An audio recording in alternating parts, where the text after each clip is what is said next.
helped Keljaya rally an army against the Iron Authority. Um, a small tribunal was brought forth who they could muster. Pike Trickfoot was available and was kind of dragged into the meeting. Vexalia was brought into the meeting. Her husband was very busy being a dad, so he was busy. Guardian Tofar Broadtest, very probably important that he was involved and was indeed. And the High Scale Bearer Vord was all present. You told them everything of what had happened. You also told them of Shadebearer, and it was a lot. They had a lot to digest. Um, it was put forth by Vexalia that and the Guardian Telfar Brontis to they'll speak with the council and try and see if they can get you guys updated status in the Tal'Dorei Council. Um, to so that you might be able to actually like attend some council meetings, maybe get a little bit more involved in the process there. And let's see. Uh, let's see what else happened. They did inform you that the logistical issues of dealing with all of this, uh, quite annoyed by it herself, in fact, Vexalia did relate, along with Guardian Toparbrontis, that part of the reason why Tal'Dorei is so demilitarized is because they're so fucking poor. Um, having had to pay out tons of money to the League of Miracles and still be in tremendous debt with them.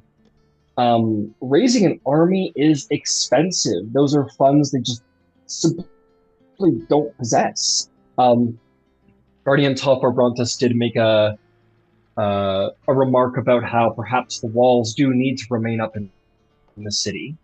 Um, Maybe. But also the fact that there is a definite want on the Master of Defense's behest to not poke the sleeping giant that is the Iron Authority. They are dangerous. They do need to be dealt with. But right now, they're not destroying the lands of the Tal'Dorei Council. And they're not really equipped to go to war with them right now. So there is a sentiment they don't want to poke the sleeping bear and wake it up and get slaughtered. Uh, the high scale bearer said that he is going to return to Vasselheim, speak with the other leaders of the city, as this is a holy quest after all, and did put Finch, for whatever ability that the scale bearer possesses, over Bahamut, which is none. Basically, just reconfirm what Bahamut said and said, Finch, or I am going to return to Vasselheim, do what I can from there. But this is your crusade. This is your journey, and we're going to entrust you with this mission as a platinum knight. This is no small challenge, but you are no small knight.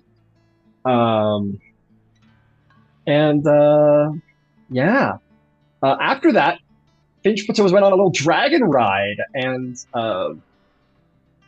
maybe to the surprise of Finch's own dragon, and maybe to Finch themselves, Finch was not bucked off by their dragon as they went to book and Mach 1 speeds, just tearing down sharp turns. And as they made their way off, Finch was acknowledged as a true dragon rider at that time.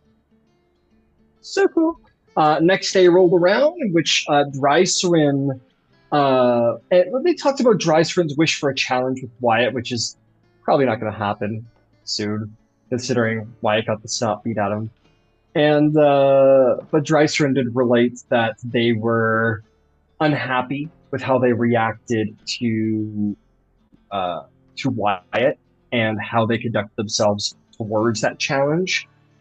And that was really cool. I was really humble.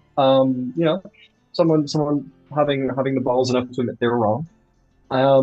But then proceeded to beat the snot out of Roshgrok Cleave, the old man, Oh, in mock combat, which oh, impressed Roshgrok Cleave okay. despite broken bones and so on and so forth. Okay. Uh, um, he offered to make contact with Earthbreaker Brune of Vasselheim as Roshgar insisted that he did not have similar disciplines to Drysrinn to properly train, but his old buddy Groom does. So yeah, that'll be cool. Drew and Beverly fought off some bandits. They fought some bandits in a back alley together because that's what they do. After seeing Drysrinn destroy Cleve, the two decided that it was grocery shopping time and not training time, in fact. And then proceeded to beat up some bandits instead.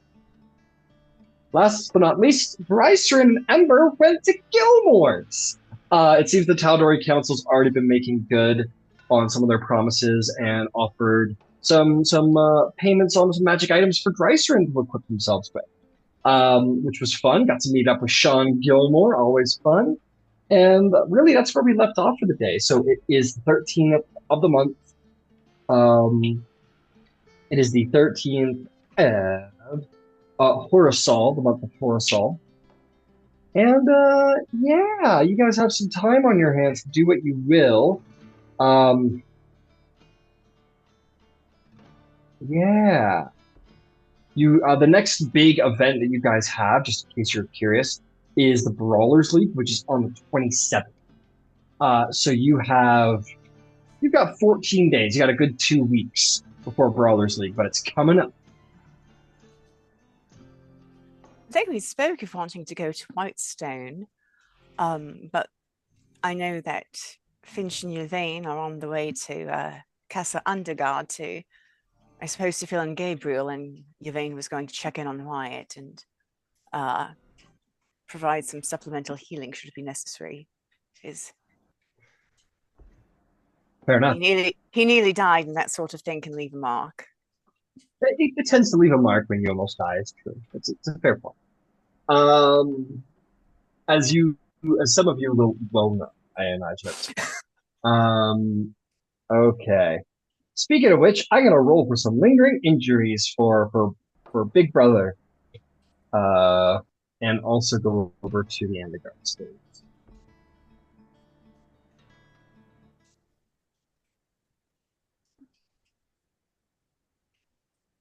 Okay. That's going to be, the first one's going to be a poison injury. Okay, that's fine. Next one is going to also be a poison. So that's going to be... Okay. And last but not least, he took a bolt to the throat. So he's got a little throat injury. We'll deal with that in a second. Sorry, I shouldn't have said that out loud. Oh, no, I think we knew he had a bolt to the throat. Yeah. We definitely did. Okay, welcome to the Underguard Estates. Up here, oh my god, up here indeed, that is the wrong tab. I always start off thinking I'm so prepared, and then I always, without fail, scramble for the first thing to do. As you make your way to the Central District, you find yourself here on the lovely Underguard Estate in the middle of the city. It is the early morning, and as you walk up, I think you would see what looks to be probably some physicians sort of gathered around the main hall. You walk right in. Some of the Underguards are there. Some of the Underguards are not there. Actually, I think everyone's there. It all happened yesterday. He's fine. He's alive. I think the ones with the least amount of responsibility are here, which frankly is just one. It would be your father, Gabriel, and your eldest brother, Antra, are present.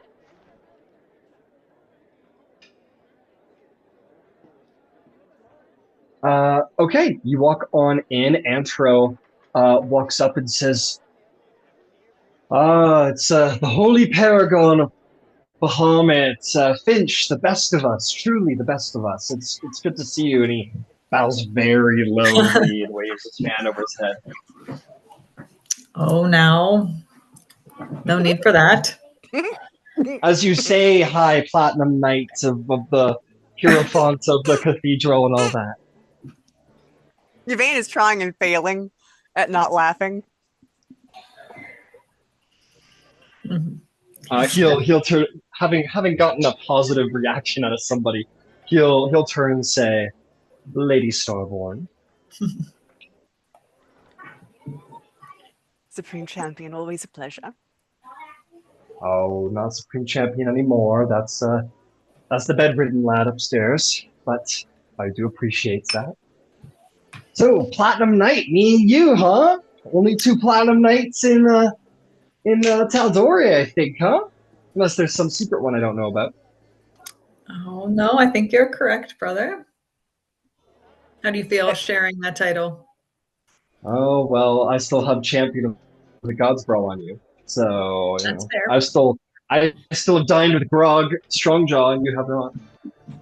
Ah, yes, but have you been in the presence of Bahamut himself?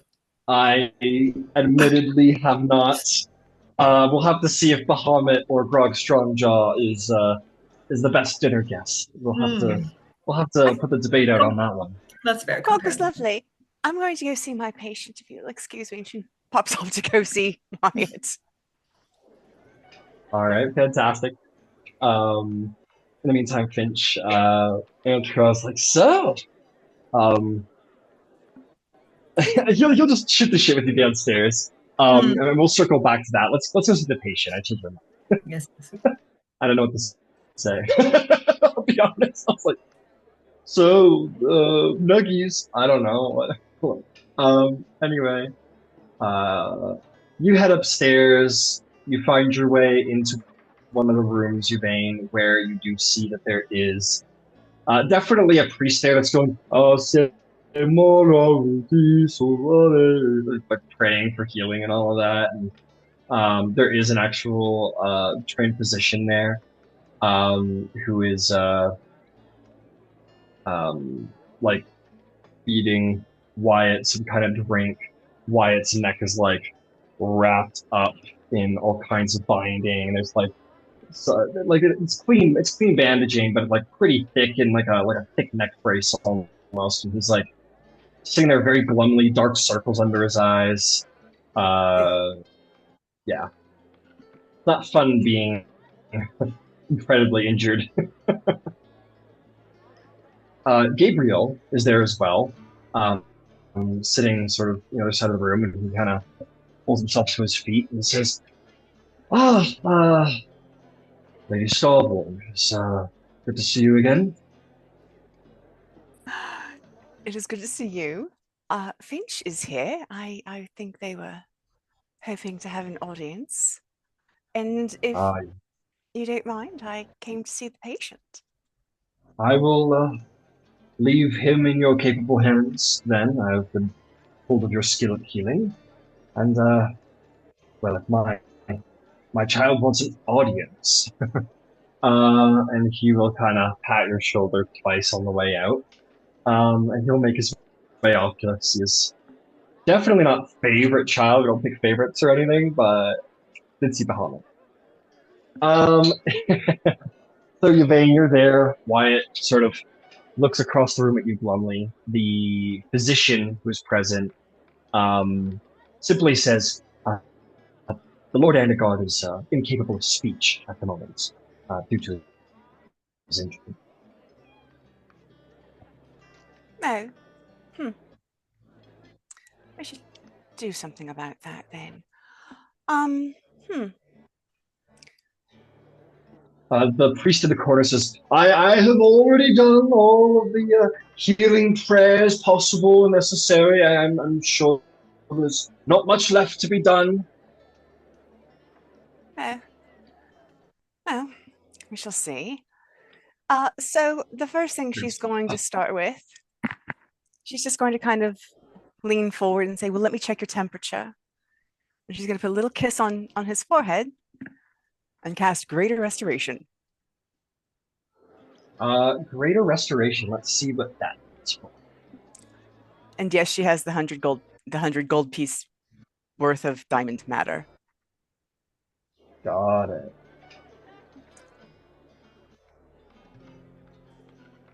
You cast Greater Restoration on him. The spell doesn't seem to affect anything upon him in this moment. You cast the spell and it sort of washes across him. I'll say that you do see like a little color return to his cheek. You can make a medicine check as to what happened there if you want to understand what happened. I would like to, please. Okay. Also, because I haven't rolled for my omens, I should do that really quickly as well. So 13. So whoa today. Whoa.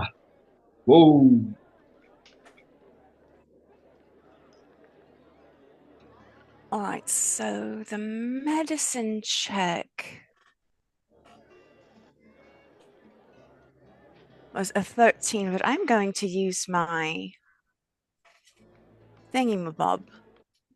Sorry, I'll give you a better name for it in a moment as I look at my inventory. My astromancy archive. So give me an extra d4. Oh, with an extra 4. So 13, 14, 15, 16, 17. 17. The Greater Restoration, there was no mechanical benefit to what happened. However, you do see like his color become a little bit more flush. And you get the sense that any remnants of the poisons that were in his body are like completely like gone, vanquished. So while there's no mechanical benefit in game, like you do see like a level of like you do see like a tenseness to him, kind of calm, and he does seem to sort of like almost be able to like relax a little bit better. And you get the sense, yeah. So you just kind of like cleaned his blood, basically, of any last remnants. All right. Well, your color's looking better. Do you mind if I? And I'll like kind of put my hands towards his throat and. Do you mind if I? And if I get a nod, I'll actually unwrap because I want to see the wound itself. Okay, you unwrap. The position, the priest is like, oh, looking a little embarrassed as you have performed a magic more powerful than what he is capable of. Clearly, by his expression, he kind of said, you can't see him really. You're not looking at him, but you sense the like, oh, I guess she's better than me in the background. The physician kind of talks to you about what they've figured out, about who's sitting beside you, I suppose. What they've figured out about the situation. And they would say, the throat injury is rather severe, unfortunately. The bolt, unfortunately, didn't hit any major bloodstream in the throat, and the humors remain balanced well, but it did do a damage to his ability to speak and in part his ability to breathe. It will be harder for him to perform everyday tasks. And as you finish unfolding it, you see that the wound is cleaned rather well, but it was like an entry, exit, like right through there, and there's like clear sign of like it's been cure wounds over. So like the scar is very, very minuscule, but it does remain on either side. But as you remove it, you do feel you do see like the discomfort from him being able to move his neck around. You get the sense the muscles still need a little time to kind of chill out from the shock of it. Yeah, the tightness and such will take. That might take a few days. Some things have been messed around in there. So other than that, he seems fine. You can make your own medicine or arcana check if you want to maybe comprehend the magical side of what's possible to heal. As the doctor tells you, like, the injuries he sustained is beyond, like medicine. 23 22. for medicine. 23. You understand the doctor is correct. This person clearly has a level of humility that the priest perhaps didn't, and it's just kind of very informative. It's like, this is what it is. He has sustained a throat injury and a cardiac injury that have the same mechanical disadvantages. He essentially has 2 points of exhaustion because of these two injuries that cannot be removed by any means. And without the powers of magic, he won't be good. However, with the power of a regenerate spell or magic of even measure or higher, he can be returned to his formal strength. But for the time being, he will, and the doctor says it, and you know it's true, he will struggle to walk, he will struggle to do basic activities, he'll struggle, or not basic activities, he'll struggle to walk with any haste because of the exhaustion of breath. He will struggle to probably use mental faculties. His body is not getting enough air, and his heart is he's talks about chest pain, and you get the sense there's a cardiac injury there too. So he has 2 points of exhaustion. He needs to regenerate. Otherwise, he is not a paladin of Bahamut anymore. Like, still, sure, capable of it, but can't go out, questing and crusading and all.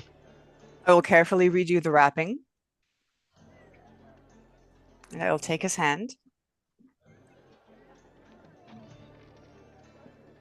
I have unsatisfying news, and I have very good news. The very good news is I will be able to fix this. I've not yet mastered the magic. But I swear, when I have, I will come back. It's not like I don't know where you live. It doesn't, it's probably cold comfort right now. But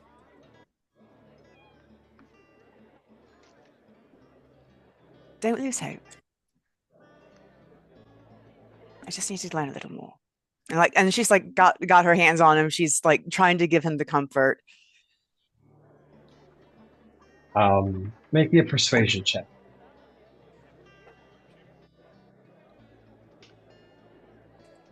18. 18. You see the stress in his face, like you're getting a sense about the Andagards. Maybe Finch being a large exception to the rule, but at least amongst the Andagar boys, there is a large portion of their identity is wrapped up in their capability as paladins, as their ability to be strong, to help the weak, to protect. They are not used to be, or at least as you see here in this case, you see the sort of stress and on his face. He's never had to be the one to be protected. That's never been his job. And it's you can see that the prospect of his life ahead of him doesn't make him have comfort. He will kind of gesture to the physician and kind of wave his hand, and the physician will give him, will basically hold an inkwell for him, and he'll kind of take, kind of snaps it from her a little bit. You get the sense there's like an unfairly directed frustration just from his circumstances, and he scrolls on a piece of paper, and he turns it around to you, and it says, I believe you. How do I pay this debt? And she just shakes her head. You have no debt. The debt is mine. The debt is entirely mine. And I will fix this.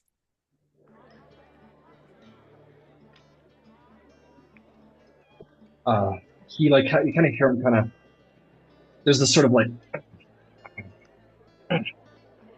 the gruntings,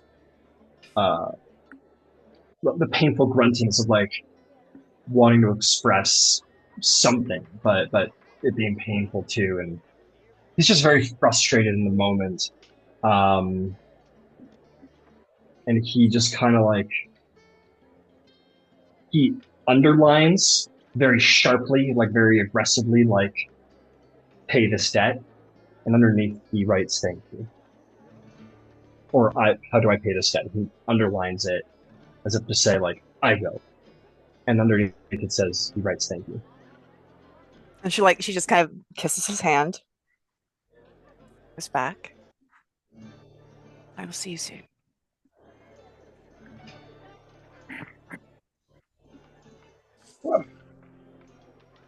He nods. And as you walk out, you hear, like, the priest continue, like, oh, he starts going back to this celestial nonsense. And maybe you might catch the position, kind of go, you're a lucky man. And you hear, like, no.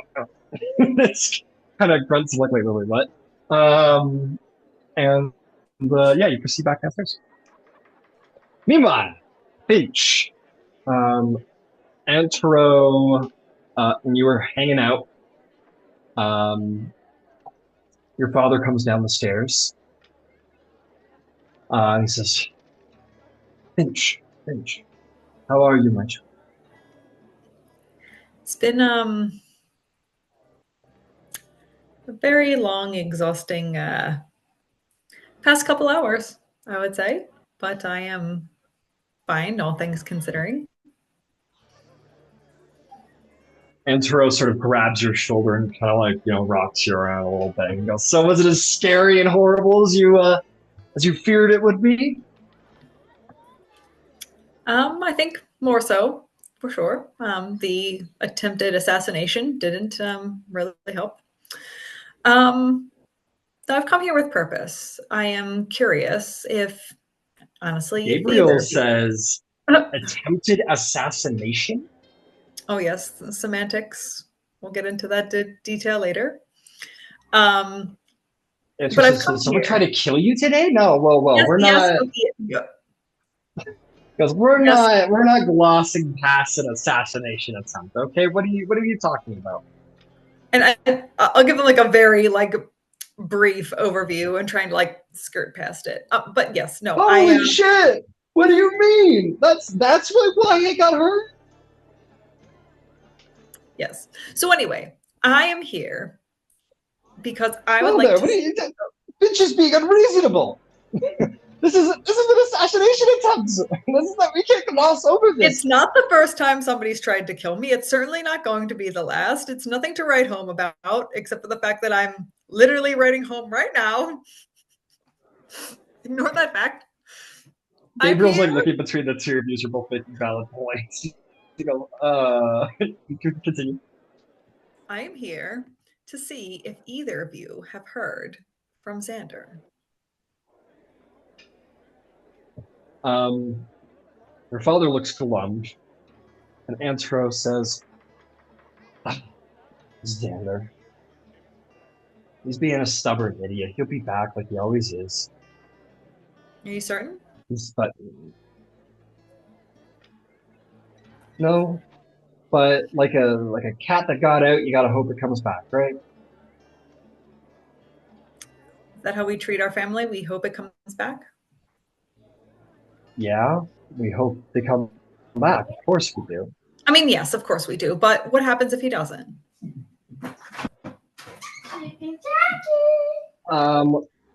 Antero kind of, and Gabriel says, then it is the will of Bahamut. And the prime deities, he must go where he chooses. It breaks my heart, but my focus is strained for some reason in this moment. Let me see where I was. Yes, that's right. Finch, when you ran off, when you evaded your ceremony, you needed time to figure out your own path. And that's what Xander needs as well.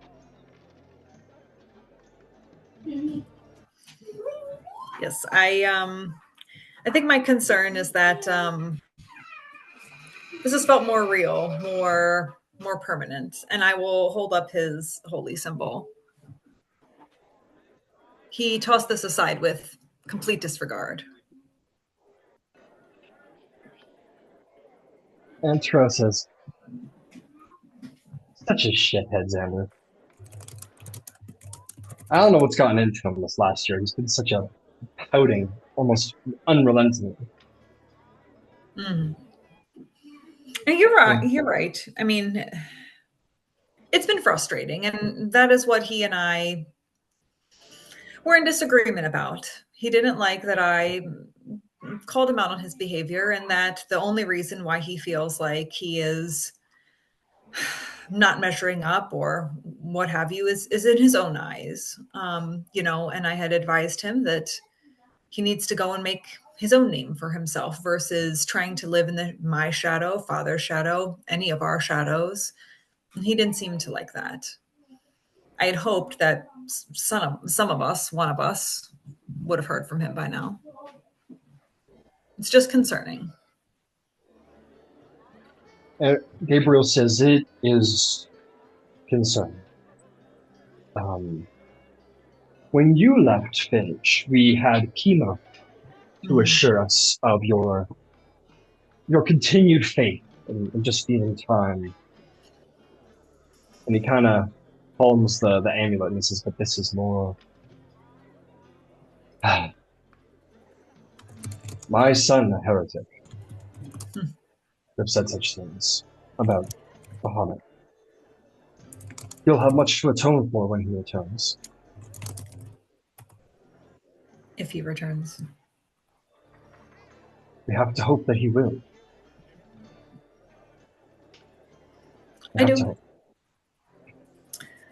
I don't know where our adventures are going to take us. There's been quite a lot that's changed in the past several hours. I'm not certain exactly how long we'll be here or adventuring onward. And I want to leave this here with you, and I will hand my father Xander's holy symbol. For when he takes it. He takes it, and he looks over at Antero, and he hands it to him. And Antero takes it, and he just nods, and he says, I'll bring him back. I'll bring him back. No tracker or anything, but that's, well, I'm going to find him anyway. That's what we paladins do, right? We quest to find things. So I'll find our lost brother and bring him back. Wherever he's going. I mean, if anything, the day of challenging is coming. I don't know if that will be reason enough to beckon him home. I called that out to him directly. If that was his will to try and stand up as the champion of Bahamut. Antero and Gabriel look at each other, or I should say your father look at each other, with a kind of look of like... And Gabriel says, Finch, you must... And Antero says, listen, Finch, you gotta come to terms with it, okay? Everyone wants to see you be the fighter for Bahamut this year. You've already like done all of this. I mean, at least you get to punch someone. That's fair. That's what everybody wants. Yes, but also there's the pressure that everyone wants me to win, and if I don't, what are the repercussions then? That's a lot of weight to carry. Antero begins, and he's going to say something about like the end of days. Gabriel says, nothing, Antero, nothing would happen if you lost. You would still be the Platinum Knights. You would still be the Hierophant of Emon. You'll still be the bearer of the Wormguard mantle. You would still be all of these things. It's... You get the sense he's like trying to say it's just a competition, but you know that like everyone gives them. It's not just a competition. Everyone wants Bahamut to win, Right. It's not. Antero sort of fills in where there's that gap, and he says, "Let me put it this way: Every Andegard that has fought the Day of Challenging has won. Mind you, that's only 2. That's only me and Wyatt. But you could be number 3 to keep the streak going. I could, but you just underscored what I just said to you. Our family does have a history, and I feel like that is that alone, before any of this, before anything you just said, was quite a weight to carry on my shoulders. So now adding everything else on top of it, I feel like is a lot to consider. I'm not saying no, and I know the time is quickly approaching.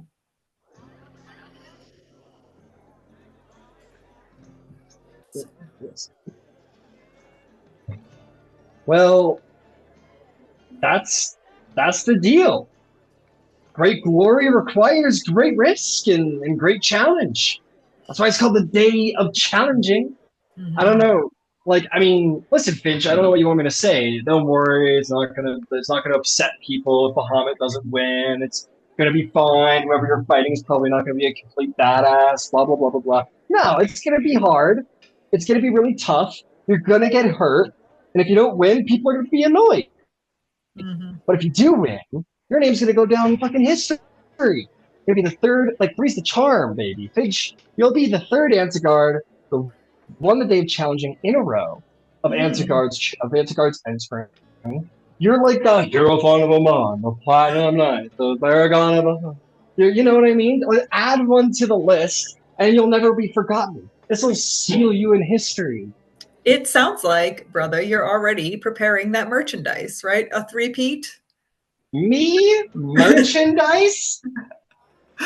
I am offended. Okay. I'm gonna buy it.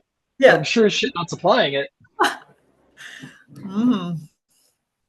We'll see. I mean, I already got enough. I mean, I've got the collector's, Finch's Ascension mini up in my room. I want the Finch Day of Challenging mini next. You know what I mean? I want to collect them all.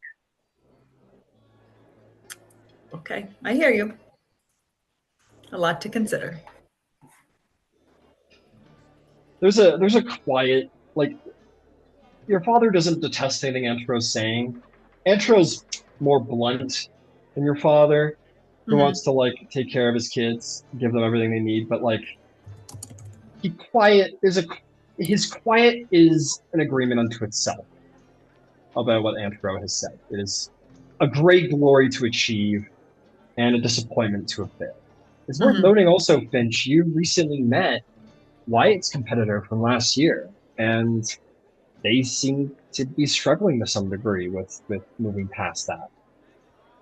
And you see both sides of the coin. You see glorious Antero, who's like a celebrity, Wyatt, who is a celebrity, and then maybe there's Drysrinn, who has struggled more because of their inability to win against Trinket. And you could be any one of the three. Indeed.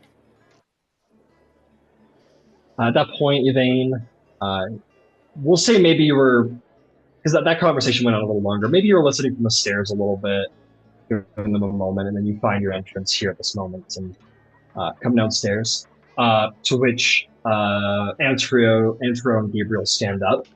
And Antero says, "So, how is our patient? He'll be back up in his feet in a couple weeks, huh?" No.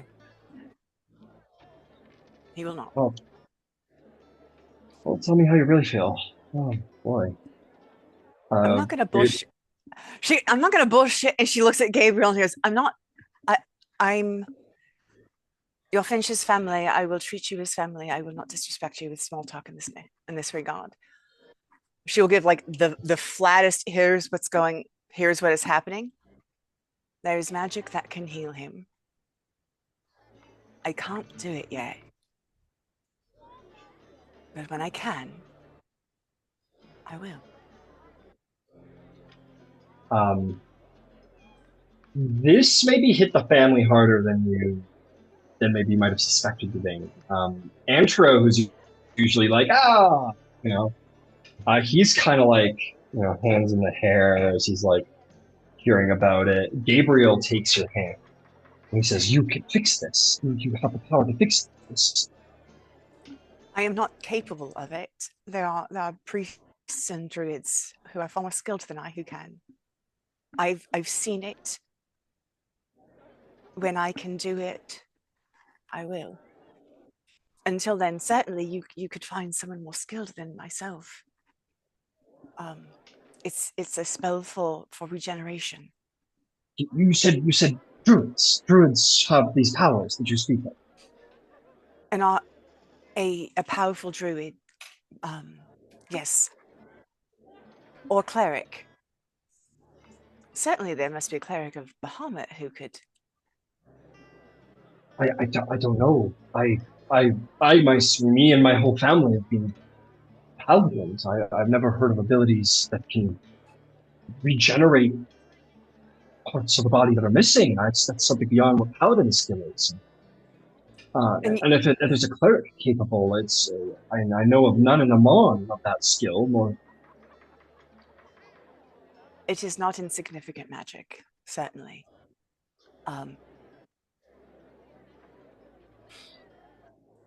There are druids in Zephyra, whom I know for certain can.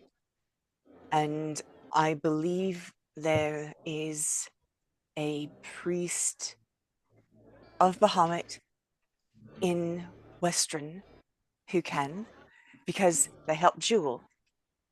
Because they help Jewel with the scar. It could potentially be the same thing. I don't know the name, but certainly if you were to go to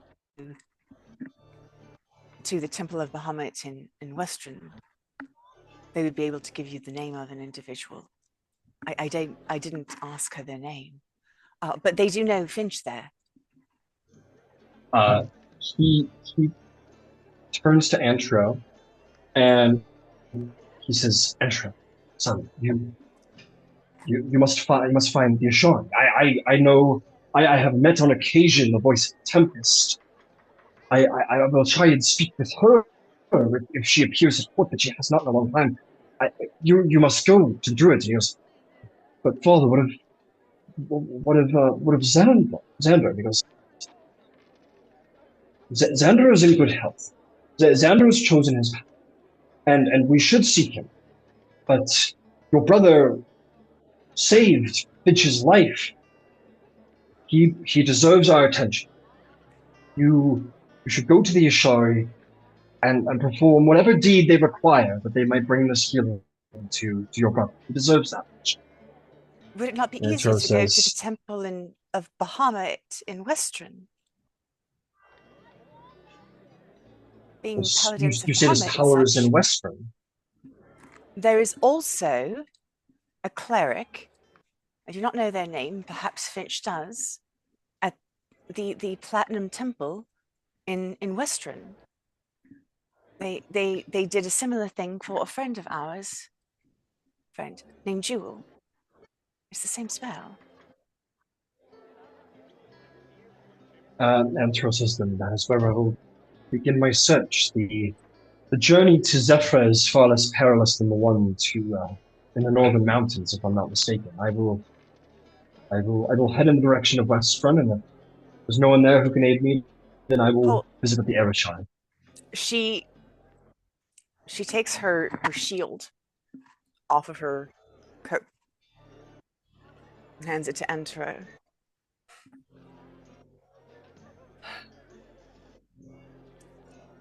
In theory, I'm a defender of the city. I don't know if that will mean anything larger than you dropping Finch's name, as Finch was honored specifically in that temple. It is also the temple, if I'm not mistaken, that Lady Kima is responsible for. I shall speak to her before leaving Emon as well. Gabriel says, "Yes, we must find him healing. We must find our boy healing. He deserves that much." Antro says, I will find why the healing necessary is powerful. I will. And he will, Antro will make his way over to his room to start packing up for his noble quest to save his brother from eternal injury, I guess. A noble quest, indeed, then.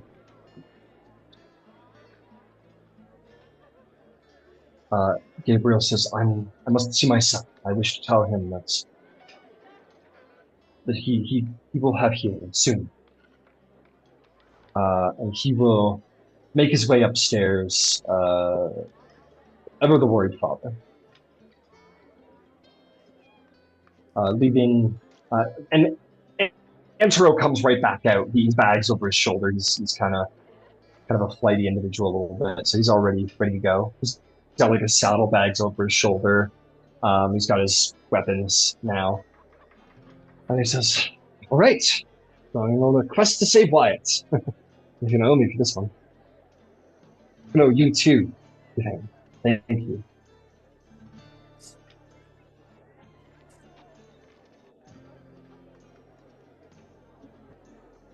He'll look at you, Finch, and say, well, you got anything to say for me before I disappear into the Tal'Dorei frontier? Just bring him back home. Xander, if he appears on the way, I'll do my best, but Wyatt's the priority right now, right? Mm-hmm. All of my brothers are priority. No. Wyatt took a bolt for you. Stars light your path, Antero. Thank you. May Bahamut protect you and all of your jets. He sort of holds it up over his shoulder and heads out to mount his gloriously summoned steed. Kind of call from the courtyard. He'll do like a little, like it's not quite a dragon, but still pretty glorious. And he'll go riding off to save the day, quest for the sake of his brother. A noble knight indeed. Sorry, go ahead. Finch, I'm sorry if I made a mess of that. No, not at all.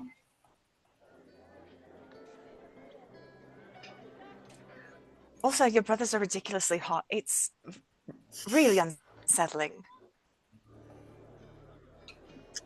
Antero should have to wear a bag over his head. It's distracting even talking to him. Yeah, the hair is blowing and he's always backlit, so it's like I hate it's just. Yes, I'm not exactly certain where those effects come from. It's a little weird, but why his cloak is always billowing. So weird. Yeah, the hair. No, but it's the hair and the being constantly backlit. He's never in bad lighting.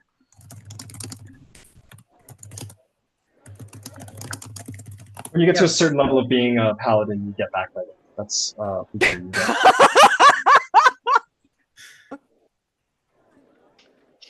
I'll start posting pictures of the very hot brothers. That's right. At least the ones that have been referenced so far. So, Wyatt and Antero. Regardless, is there anything else you two would like to do at the end of Garden State? You guys head out. Cool. Melisaurus sort of joins you, sort of flutters down off the roof. I'm gonna look at you, Finch, and Draconic, as always, say, how is your brother? He's well. It's a little complicated. He has some lingering injuries that we are looking to heal. Until then, he won't be his full self, but he is alive and breathing, and that's what matters. Although, for a paladin, those who can't fight and defend, sometimes I feel like they think death would be better. But it's hard to defend someone when you need defending, I suppose. I think that's his. I know it's not a competition, but I died, so I just want to put that out there. It's not a competition. Look at this scar. I know, look. And you can see he has got like a single missing scar on his breast. Just like, one skill. -1 skill. But it really hurt. But it did. I actually didn't feel a thing. I kind of just leapt, and then I was awake again back in the temple. So it was just black. There was nothing on the other side. Okay, I went downstairs. I'm just kidding. Are you? Yeah, I went to Mount Celestia, and I was greeted by dragon spirits, and it was glorious. So now I got to be back here. Yeah, it was pretty cool, right? It was pretty cool. All the gold and marble and Bahamut's so tall. The mountain shudders when he's tall. Really tall dragon, incredibly tall dragon. I don't know what I was expecting, but. And his scales. Oh, what scales? I mean, platinum and like decorated with gold, brass, silver, bronze. So it's just like little decoration. Just gorgeous dragon. It sounds like it would be ostentatious, but it wasn't. No, it really wasn't. Like, it should absolutely be too much, but it wasn't. Very tasty. Bahamut's great. I love Bahamut. So great. Yvaine is holding on to every word. She doesn't speak Draconic, by the way, but she's absolutely fascinated by this. Like, she's trying to understand. She's not going to succeed, but she's trying. Doing her best. She wishes she could. And then when there's like break in the conversation, she's going to say, if you want to go flying, I've got other errands I can run. Okay. Then we will be off for a little bit then. What did she say? Oh. Was she talking about my scale? My missing scale? She was. She said it was very impressive. Cool. Awesome. She's going to run some errands. Do you want to go for a fly? Always love to fly. Let's have a big old dragon roar. Before she goes, she's going to try something. Yvaine is just going to look at Melisaris and say in Sylvan, I don't know if you can understand me, but sometimes this language works a little easier. Wait, what did she say? Anything? No, she's trying to communicate. We'll get there. And then she'll just it sounded different that time. The dragon bow a little bit and go a better way. Okay. The dragon waves a deadly taloned hand at you. Giant hand. Goodbye, white-haired one. What's her name? Yvaine. Right, Yvaine. Goodbye, Yvaine. You do catch Yvaine. You do catch him say Yvaine. Oh, no, sorry. I mean, she's she's nice. She is nice. I feel so much more affable since I've become Copper. I'm just so ready to just feels so corny. Like I want to make friends with everybody. Yes, you seem so pleasant. What am I going to be next? Next time I die, what are you going to bring me back as? Like I get to be bronze next time, a war machine? Oh, I don't know. Let's not talk about the next time that you die. Hopefully that's not for a very long time. I died once, you died them all. All right, let's go riding. Let's go. You get on the back and he flies up into the air. Big wing display. There is a little bit of since becoming Copper. So when they were brass, there was definitely like a lot of showing off. That was like a big thing with Melisaris. But as Copper, it's less about showing off and more about like everybody look at me, everybody look at me. So while it is kind of show off, it's less about like I'm so great and more like we could be friends. And you guys take off and flutter wherever it is you wish to go. Okay, circling back, we got Ember, Drysrinn, and Kiro. Kiro, you show up with the groceries. Successful grocery run yet again. Well done. I even added in a new face scar just for all of you. Picked up more than one thing at the grocery store. Picked up an eye scar at the grocery store. Look at this shit. Hell yeah. Okay. Let me see here. Man, it doesn't want me to post Wyatt's face for you guys. He's just too hot for the internet, I guess. Okay, I got a screen cap of him. He's coming. But anyway, you show up again. Ember and Drysrinn, is there anything that you two would like to do? Kiro, you as well as you've arrived with Beverly?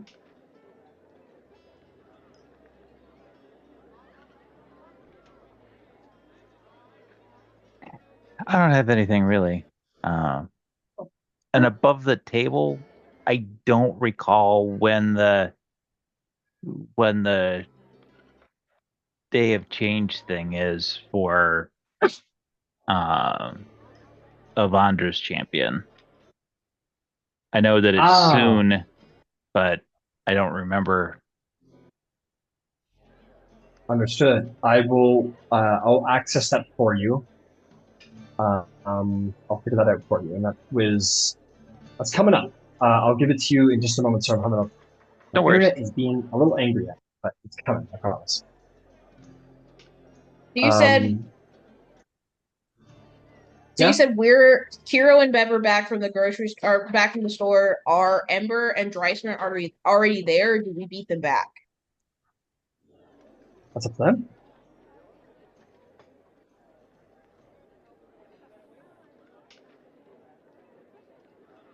Oh, that's right. You guys were at Gilmore's. My apologies. Yeah, no, I'll see.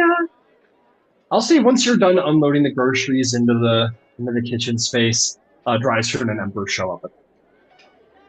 Okay. Then I'm gonna kind of look over at Ember and be like, Ember, we were responsible. We got groceries for dinner, but we didn't think about what we were gonna have for dinner. I'll work with what we've got here. No biggie. Perfect. About how long is that going to take?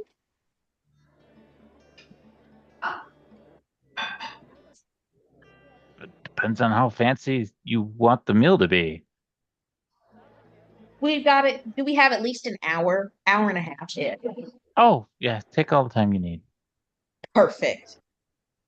And Kiro's gonna turn and look at Bev and say, I think we've done enough responsible things for the day and wasn't expecting the whole bandit thing. But I'm ready to spar if you are. Okay, yeah, sure. Let's do it. Yeah. Then I'll kind of walk down to wherever the training room was from wherever Bev showed us earlier. All right, understood. Yeah, you head down there. Okay. Again, sorry, I'm having some. Oh, there we go. We're back. Cool. Yeah, you head back down there. I'll do some changing around of the scene. She kind of is like pumping herself up. She's like, okay, you got this. She's like, throwing the spear. We got this. Spear shines. All right. All right. Cool. So, save. Oh, boy, that was a bad fight last time. So, first to bloody? First blood? Got a different idea. Okay. It's kind of something that my brother and I used to do forever ago. It doesn't involve it's a way to spar without knocking the absolute snot out of each other. And considering what happened in the alley 20 minutes ago, I figure that's not what we're going for right now. No? Okay, so she'll take all of her armor off except for her breastplate, I think. Yeah, her breastplate. And then she'll summon her trident, so it's in, I guess she's right-handed. It'll be in her right hand. And she'll kind of look at Bev and say, you keep on as much armor as you want. I'm not going to try to hit you hard enough to bruise, but we'll see. Okay, sure. You're just gonna hit me? No, so it's, oh gosh, no. Right here. Oh Lord. Not like that. At least not now. And she'll kind of Kira will kind of take her trident in both hands, not just the one. and she'll kind of very, very exaggeratedly swing for whatever shoulder is closest to, like, from her to Bev. Like, giving Bev more than enough time. Please block this. Like, do not let me hit you. While saying, Okay. please don't let me hit you. She puts her shield. She gets her shield into sort of a defensive, aka dodge position. And then she'll just kind of say, what my brother and I used to do when we weren't beating the snot out of each other was we practice blocking. It's real easy to hit something. When you have a good defense, it's real easy to hit things more often than they hit you. Right. So I figure if we're not interested in making either of us feel worse than we already do, we could focus on blocking. If you manage to hit me, don't full on swing, just a tap will do. And we can make it like a point system. First to 5. Okay. Just so we're doing like we're using like blunted weapons. Yes. Okay. Yeah, but Finch never used blunted weapons. Finch was always always insisted that we go full.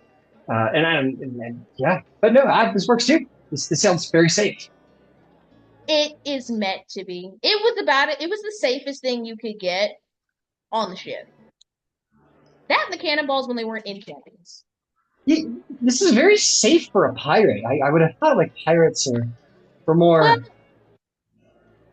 when there's a time to fight, there's a time to fight, and when there's not a time to fight, you really don't want to spend that fighting, because then when you have to fight, you really don't want to, and you're tired. It's just, it was about, like I said, it was about the safest thing my parents ever taught me to do, by far. Okay, sure, yeah, let's train. This sounds very cool. Let's do it. And she'll put her shining silver spear against the wall, and we'll pick up like a quarterstaff instead. Thank goodness. Is that better? Is that good? Yes. So much better. Okay, let's have a very safe, friendly combat. Absolutely.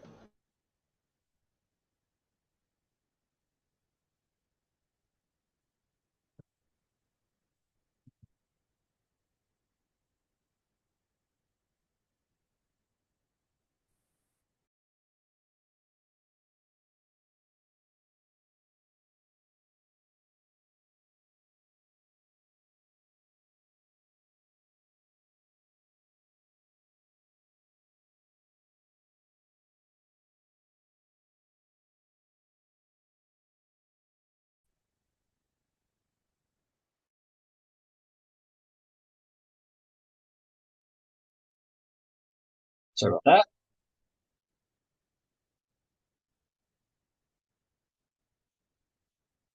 Come on, Beverly. Let's see what she gets. And if the screen decides to load. I will be out of here very, very soon. Come on, portable mod, it's fine. Okay, what'd you get?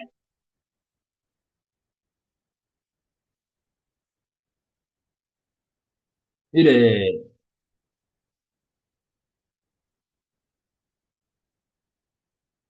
I got sorry, I panicked. It's okay. 19. Ooh, you definitely go first. Go ahead and accelerate. Okay. No, yes. Oh gosh. Oh no. I wanted to start off nice. I got a 19, but I crit on a 19. But I'm not trying to do damage. You come at her, she's like, okay, there's gonna be super stuff. Go ahead and since you guys are, I'll tell you, I think you're allowed to choose not to crit. You know what I mean? Like, yeah. A crit's like a perfect decisive blow. And I think if you wanted to be not perfectly decisive, I think it's entirely. I don't think you're so good that you just have to do a perfect strike. You know what I mean? Like, I think you can control yourself. So if you want to just like tag her. Yeah, because I was gonna say, like, if we're blocking, it was like, it's literally just like Like I said, it's just a tap. It is just a tap. It is barely a tap at that. Just So a like tap. if I see that her defense is wide open and I'm swinging way too hard, she'd slow down and be like, okay, don't kill her. Please don't kill you. I pray to myself not to kill her. Incredible. Do I still roll damage or no? If you wanted to do just like a sort of like tag system, like first to get 3 successful hits wins, then no, we don't need to roll damage. That was what I was imagining, just because, like I said, like the alley was not either of their finest moments. So I'm like, if we don't have to beat each other into a hole, let's. Got it. Fantastic. If that's the case, you tag her once, just shit. And if you have, do you have multi-attack? I do attack twice per. I have 2 attacks per action. Nice. Hero with the upgrades. 6, oh gosh. 14? 14. 14 does not hit. Okay. She is plated in shield. She is safe from that one. Gets around it. Is there anything else you'd like to do on your turn? No, I'm just gonna. We're not moving around yet, so I'm just gonna stay where I am. Okay. So if that's the case, then she's gonna come in. Yeah, she's gonna come in with a strike. I'll tell you what. I did kind of make a basically like a brawl mini game, like a fist fight mini game. Mm-hmm. We can do those. They're very simple rules if you want. Yeah. Uh-oh.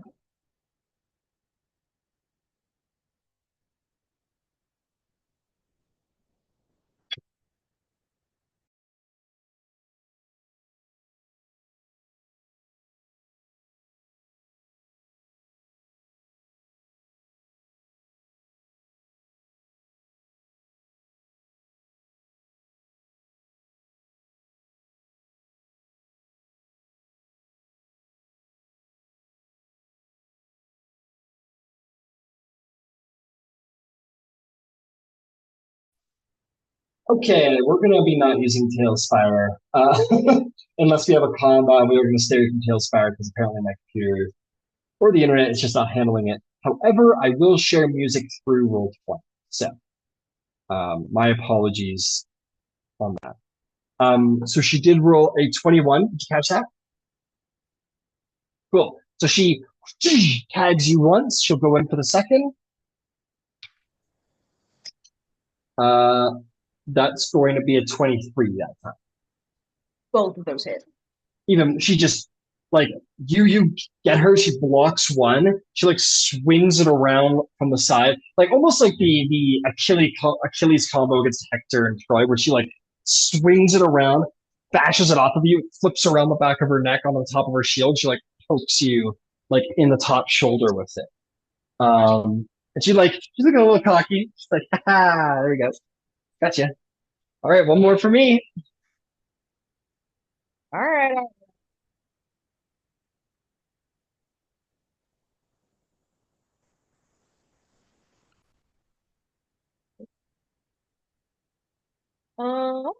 The first one is a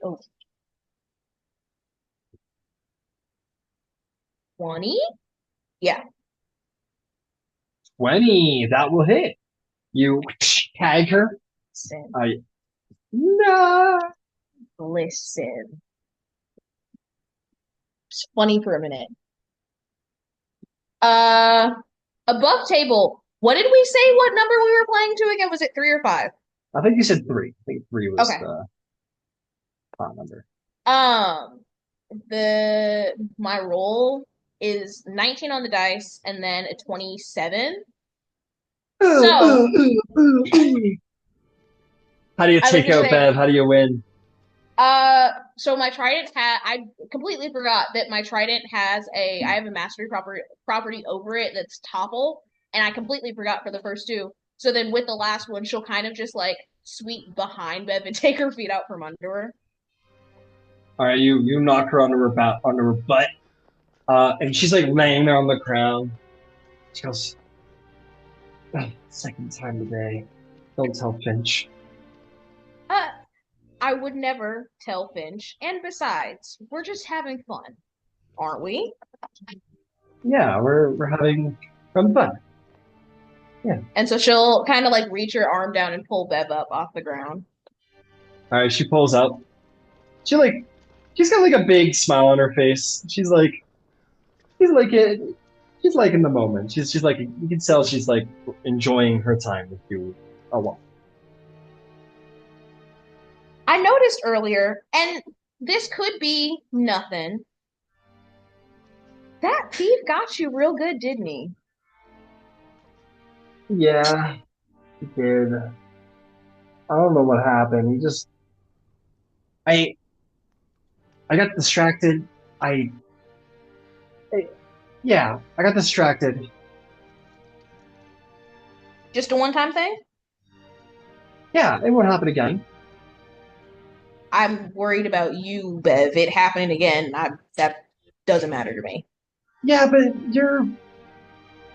I don't know, you're not a backstreet bandit. You're really, really good at fighting. And I'm less, I don't know, I'm less upset about getting beat by you than some stupid bandit off the street. Not to mention, I mean, not to toot my own horn, I look a lot better than they do. Yeah, you too. You do look, yeah. I just wanted to make sure that you were okay and that it wasn't something that was on your mind. No, I think I'm okay. You can make an insight check if you're wanting to. Oh, yeah. Where's the time? Backstreet Bandits. 19. A 19. You're, you don't sense a lie. You don't sense deception. Okay. Like I said, I just wanted to make sure. And I did feel kind of bad about suggesting being responsible earlier. I'm gonna be so honest with you. And she'll kind of like look around and make sure they are the only two people in the training room before she says it. And she'll kind of lean in and say, between you and me, I did not see that fight between Drysrinn and Roshgrog going the way it did, and it kind of scared the bejeebies out of me just a little bit. She punched lightning. She punched lightning. She punched and lightning. I thought single-handedly before today, Roshgrog, I'm not gonna lie to you, was one of the scariest people that I had ever met, and kind of like fear, but also respect. Seeing that, I don't. Yeah. But also, Wyatt beat her. Yeah. Wow, it makes you think about like who's the strongest Avenger. I mean, strongest person. I mean, because there's clearly like a pegging order then. Because like, I guess Roshgra just like isn't in Drysrinn or Wyatt's league, and if Drysrinn isn't in Wyatt's, like I don't know how close. I wasn't there. I don't know how close that fight was. I don't know either, but I mean, knowing what we know, I mean, but even the people that Zarvolg went up against when he became the champion of Horde, they weren't weak. They were stronger than me. Tough. That one guy, just thunder disappeared across the whole battlefield. But no, that happened, and I didn't process at all beyond that's terrifying.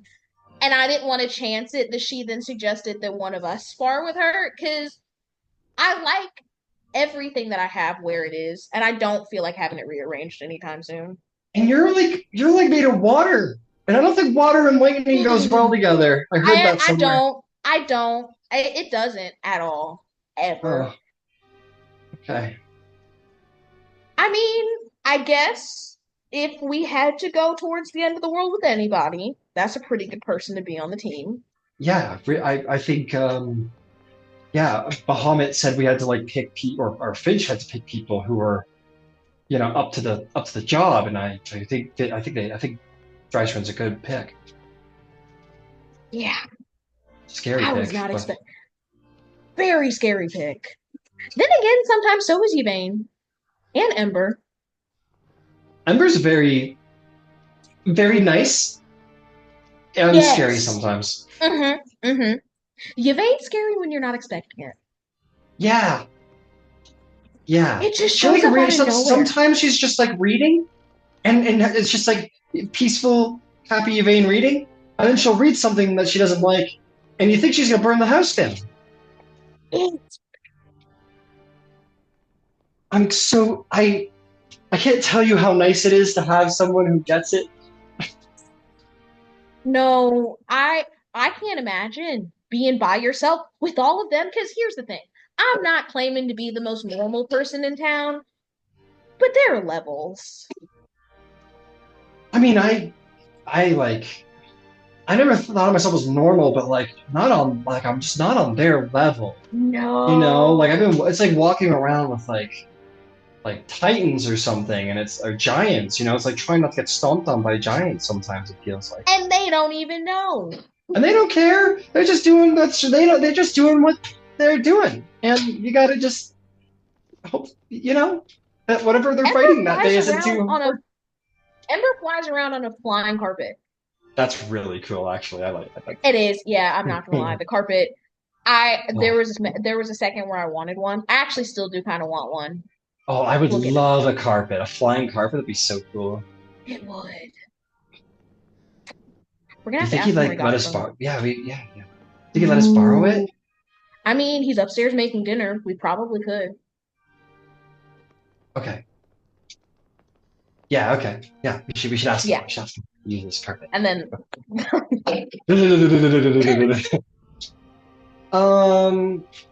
Ember. We had an idea. Yeah. Do you think Hero could, borrow your carpet for a little bit? Will we be back by dinner? Yeah, sure. Hold on a second. And you'll reach into the bag and do the magically appearing straw. Wow. Okay, thank you so much. Thanks. Going running back up the stairs. Yeah, and you guys magic. I can show you the world as you go flying. We're having our own Finch moment. Finch just flies by. I'm like, watch out, air traffic. Right away. As Finch and Melisaurus go flying. That dot's getting kind of big, isn't it? Yeah. That weird sky lizard's getting really big. You guys go on a little magic carpet ride before dinner. It's great. So fun. It's very funny. We'll say maybe at this time. What's going on with Drysrinn? Hero and Beverly are very safely sparring, unlike you. And Finch and Yvaine are heading back. Ember's cooking. What is Drysrinn doing? She probably would have tried to follow them to the training, and then once she'd looked in and realized they were locked in with each other, she would just go explore where she's at, get a layover of how to get in and out quickly if she ever needed to, and then go sit on the roof and watch the clouds. Nice. Go watch the clouds, huh? Yeah. Excuse me. Bless you. Man, I feel so much better. Thank you. It's a little cloudy today. It's a largely sunny day, but there's a couple of it's not perfectly blue. There's a couple puffs floating by, flighting in off of the Osmond Sea. It's a peaceful day. It's a good day, and maybe you look up at the sky as that's the domain of the storm gods, and maybe the stormwood's feeling a little calm today. It's feeling a little chill today. It's just floating by today, just like you. As you're sitting on the roof, let's see if there's a random encounter. No, there's not. No attacks on you. you're just chilling up there. You're watching. You're just like having some peace. You'll see perhaps Yvaine, or excuse me, Finch, runway down with Melissaurus, and if that is where indeed Finch is going back to the Bastion. And why don't we check in on Yvaine? So Yvaine, you had shopping to do. It is getting a little late, but what's there to do before the shops close? All she wants to do is pick up 5 pieces of parchment or vellum and go back. Okay. Just a quick little stop on the way. Yep, you do so easily enough. You can go ahead and mark that off if you like. If that's the case, then see Finch show up. You can smell the dinner, Drysrinn. You see Kuro and Beverly, fly over the port. The ship's coming and going, and the smell of whatever Ember's cooking getting there. And as that smell sort of intensifies, the Aurora Concordant begins to sort of regroup into the Bastion for dinner. Ember, what are you cooking tonight, my friend? Or better yet, why don't we have you roll first? And maybe that might inform for you. Okay. Cool. So always a whatever skill you think is it. What skill are you using to cook with? Probably investigation. Okay. Yep. Investigating the ingredients. Fair enough. Go ahead and have advantage, and roll me an investigation.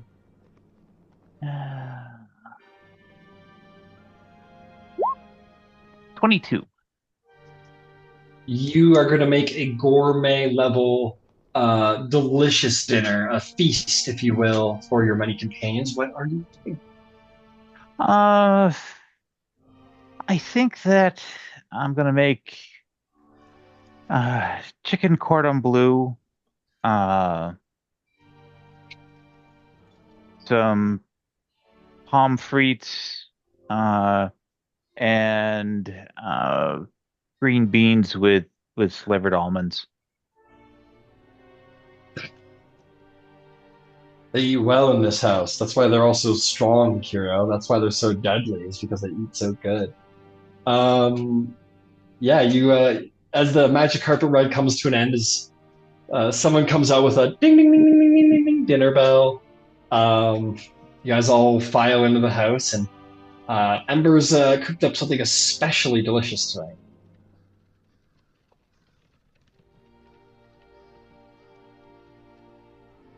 And you all come around the table to feast. Yvaine, don't freak out. It's not as bad as it looks. She had a lingering wound when they were in the alley with the bandits, and so she probably had 2 or 3 scratch marks that go all the way across her face. Oh yeah, she has a disfiguring scar. She's like, it's not as bad as it looks, and she's got fucking... You see Yvaine's eye just twitch. Beverly looks like she's in trouble somehow. Well, she sits next to you, Kira.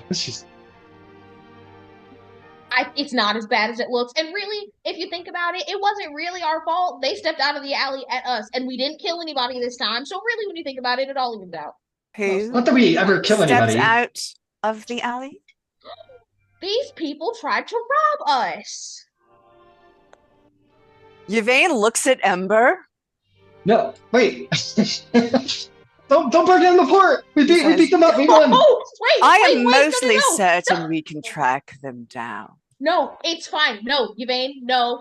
We knocked 2 of them out and we let 2 of them go. We left them with a lesson. It's fine. Bev and I handled it. We went and got groceries like adults, and it was fine. We delivered the justice of Bahamut. Yes. And also, I really like my face scars. Please don't make me get rid of them. I'm not going to make you get rid of them, but it's not like you asked for them. Really, it was a bad day for them because Bev and I were getting kind of itchy for a fight. So we might have hurt them a little bit more than we were supposed to, but they live. Yeah, they definitely lived. We're like We made sure of that. We did make sure that they lived. That's not at all what I'm concerned about. Oh, You like the scar? I do. I actually. Would you like it accentuated so it doesn't fade out? Yes, please. Okay. what's that like? Wait a minute. Wait a that- minute. Wait a minute. It's a little What like- did you mean by that? Wait. Because what did I just agree to? I don't. Is it Gonna a spell? Is it a... I'm gonna get some wire. I was thinking kind of a wave shaped motif in wire. Heat the wire Okay. and then pull it together and brand it closed. So Oh, it'll yeah, remain. and then I can heal it, and then it would, yeah. Okay, that's actually not as bad as what I was thinking you meant. I'm fine with that. Speaking of branding, do you think we should find them and put a brand on their foreheads so people know they're No, brigands? I don't think we should. You mean, please don't make me be the better person here. It was. Do you understand? I had one of them. I had one of them right here, and I chose to let him live. Please don't make me be the better person on top of that. It's been a long Please day. be benevolent, gods. If you really want to go down that road, I will go walking through dark, seedy alleys with you until we become accosted. But here's the thing. I think that they learned their lesson. I think that they shouldn't just jump out at random people. I think they're good. I think we have steered them clear of a life of crime for the rest of their lives. Oh. Bev and I was did pretty- that on our day off. It was pretty humiliating on their part. Oh, then good job. See, I Well, told you it wasn't that bad. after dinner, Brett and I will get that sorted for you. Thank you. Oh, Mom and Dad almost destroyed the fort. Oh, I did not think they were going to react like that. I did. Okay, next time, why don't you just tell me how they're going to react before I say things so then that doesn't happen again? You were you were all over it before I could really. This is true. I didn't think that they were going to freak out. There's also no way they weren't gonna. I mean, see the scar, right? And That's why I told her not to. That's why I told her not to freak out. It's not as bad as it looks. that's As not bad as really it what they sounds. do. They don't really not freak out though, Kiro. You know, that explains a lot. They're just That explains a lot. very protective, very very protective people. Good to know. I'm not. I'm just not crazy. Sometimes. Most times. Anyway, what did anybody else do with their day? With their completely normal day where everything went totally fine?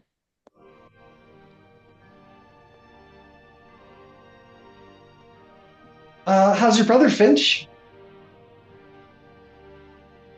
Oh, which one? Oh, yeah. I guess I meant Wyatt because he got shot, right? Like he almost died. I guess so. Yeah, he's okay. Did he not He, really almost die? I mean, he did, yes. He has sustained some lingering injuries, those that would prevent him from acting in his full capacity. And Entero is actually looking to see if he can find someone with magic strong enough to heal him fully. Oh, that's great. That's good news, I think, isn't it? Hopefully. Hope so, yeah. Well, good. I think. Did something happen with one of the other ones? Oh, there's always something happening with one of the other ones, I fear. Prior to my ascension, one of my other brothers might have run away. Oh, Xander. Run away? Yes, it was Xander. Oh God. run away in the sense of that he just stormed out angrily and he'll calm down, and when he calms down he'll come back? Or I think that's what we're hoping for.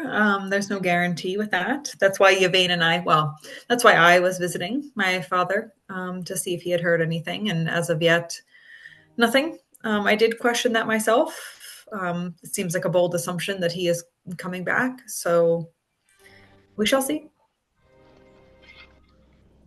That's his choice.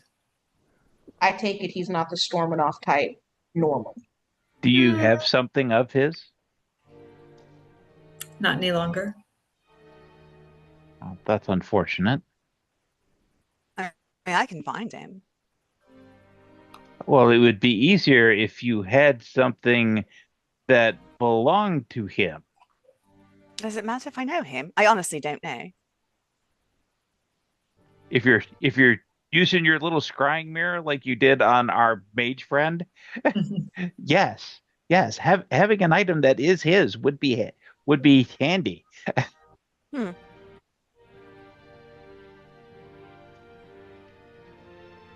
Well, It's about the connections that you can make between yourself and that thing that you're going to try to spy on.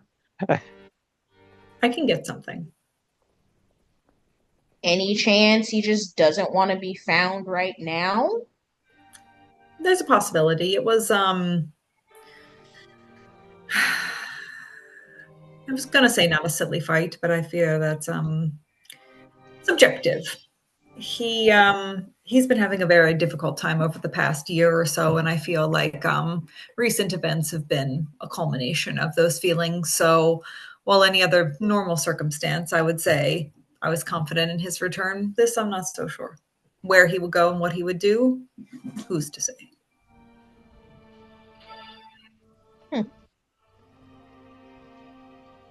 he's sort of sandwiched between greatness and truth, but unlike Kingsley, who's found his own way,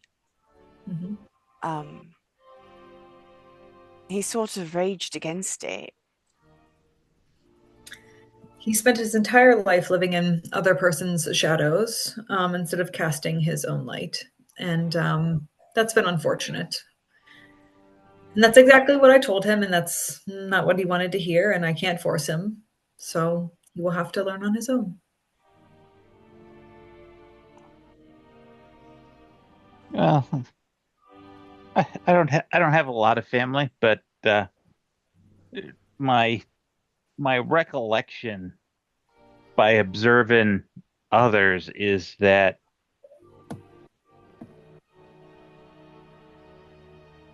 it is difficult for angry children or siblings to take advice from parents and siblings. The advice would be easier coming and more readily accepted even coming from a stranger. That closeness of bond is a sword that cuts both ways.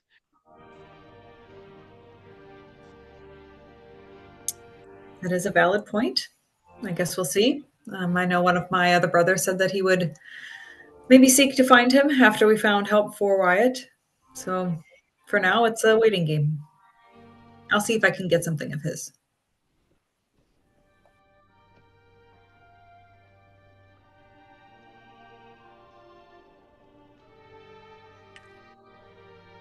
Wyatt's injuries will, for the time being, prevent him from doing significant work as a paladin or a warrior. That's correct. But there is healing available for it. So whether we pay in time or in coin, I'm hopeful this will be but a blip in the course of his life, though an uncomfortable one. Me as well.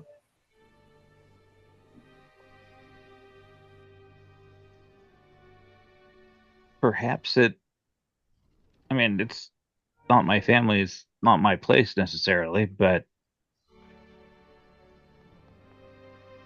you have a a font of, I don't want to say new knowledge, but recently rediscovered knowledge. Perhaps he would feel less daunted by the injury if it was presented as a new opportunity to investigate the particulars of Monastery. that order.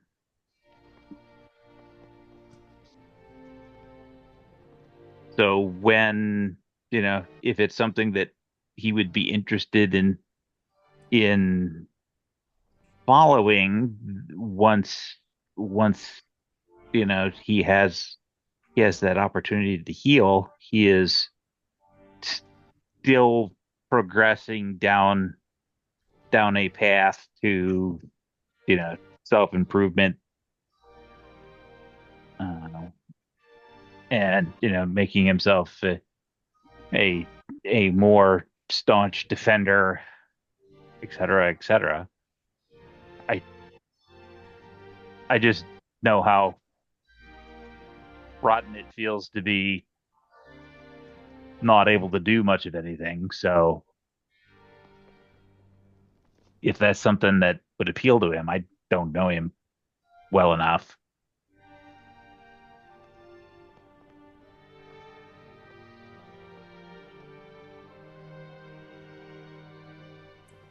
It's hard to say at this point. I think we should see what kind of healing we can seek out. And then if this is something that is unchangeable, then we go from there. That's not something I would like to think about. In the meantime, that presents another problem in itself, doesn't it? Now we have the assassin to worry about, we have Whitestone to worry about, we have Shade Barrow to worry about. Where do we go from here? We don't have Shade Barrow to worry about. I will continue to research, but until we're summoned, we don't go. Okay. Well, I think the easiest thing in the world is we'll go to. We know that there's a disturbance of some order of scale in Whitestone, and that'll serve as a point of focus to kind of start the wheels turning in the right direction again.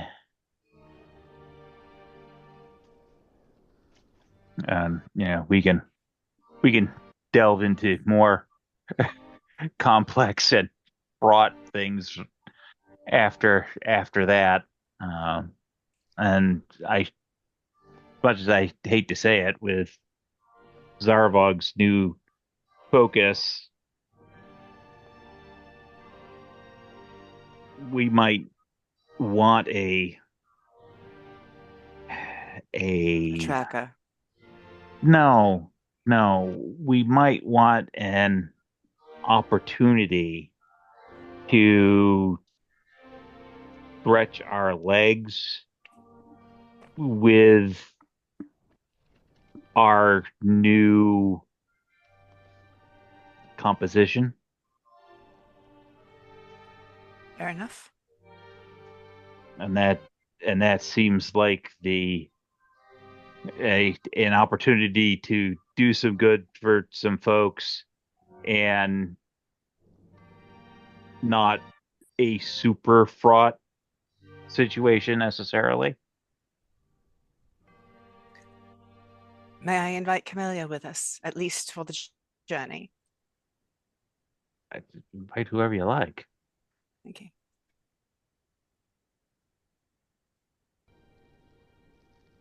So, But Whitestone. Isn't she working with the Sparks? She may have other obligations. She may.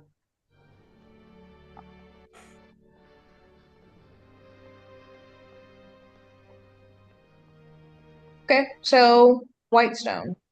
Do we want to stay in town a couple more days and see if things with Wyatt improve, or do we leave tomorrow? Well, Wyatt is not critical, and his condition is not likely to change for several weeks at best. Roxy level of bad? No. But as it was with Zarvolg, Okay.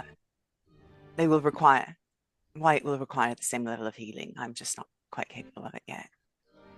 Fair enough.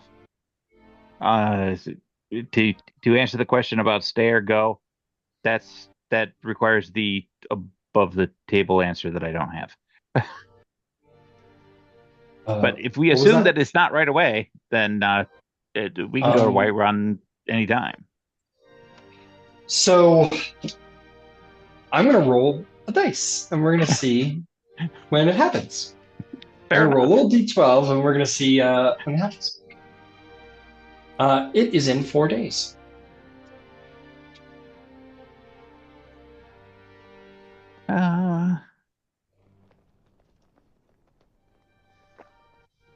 I'm not entirely wedded to the idea, so if we go to Whitestone and I make it, great. If not, it wasn't meant to be. That's the path. Changebringer's path, I suppose. Would be cool though. Well, it's not to say we can't travel, so if in 3 days you can come back, we should make that happen. Fair enough. I agree. Well, Whitestone in the morning, then. Yeah. Everybody pack your warm clothes. I pack all of my clothes. All of them? Yes. All 2 outfits. No. He takes his ring off and he hands it to Finch. Oh, yes. And then he disappears. Where did he go? Oh, he went to his ring palace. I like to call it a ring palace. He has a palace and a ring. You know what? I actually don't know. I'm not even surprised. I actually have no idea what's in there, but I like to think that it's a palace. It's a wardrobe and meat storage. Oh. That's not as cool as what I was imagining.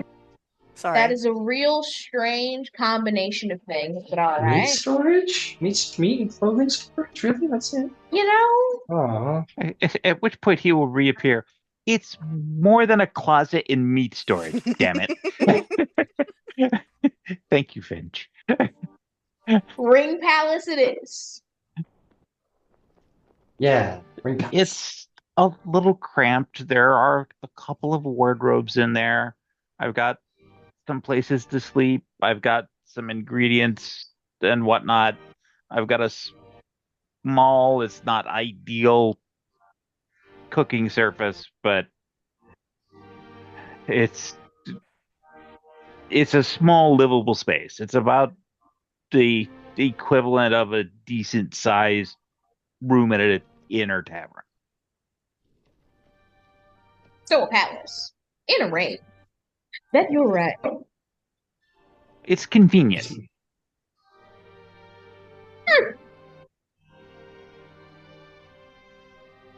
So for the rest of us, bring your cold clothes.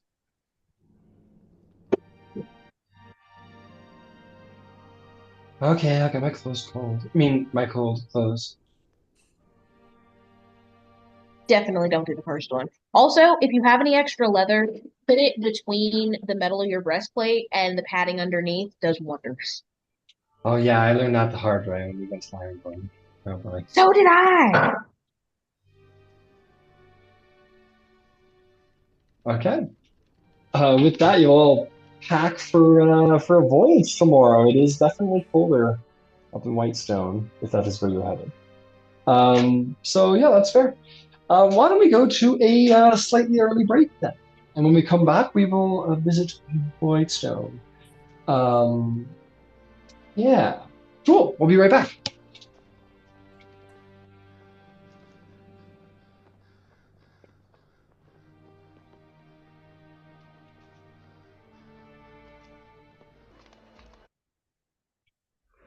You go to sleep. You wake up. As I'm pretty sure Ember's usually up pretty early. He's got breakfast to cook and all that. Callie will come down to the kitchen and say, "Hey, Mr. Van Zyre, I hope you're not too busy. There's a visitor for you. She's about my height. Something about Changebringer.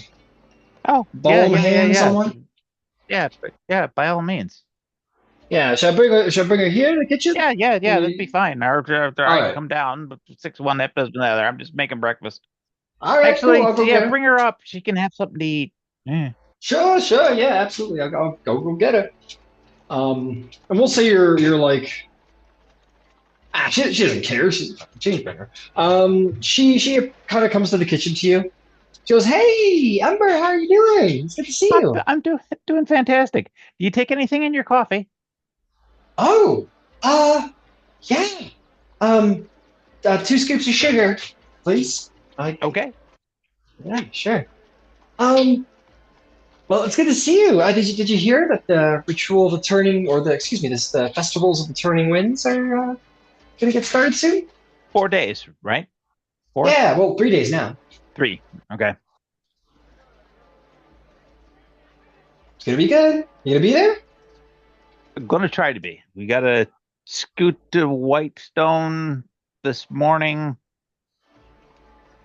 and I'm hoping the situation there isn't gonna keep us over long. Okay. Well, I hope you see you there. I mean, it feels important. You know, I mean, it's technically for the day of challenging, but like, I don't know. We've never been too serious about that, our clergy anyway. I think it's more like that. I just feel like it's a good idea. You should be there. It'd be so much fun. I want to be, but when I was in Whitestone, I had a moment. Oh, a moment. Yeah, and there's something there that needs doing. Okay, a moment. Very cool. So, if it's Avandra's will, that will get itself wrapped up, and I will be here for this event. Okay. Well, let's hope Avandra's on your side. I know she's on your side, but let's extra hope she gets you here in time.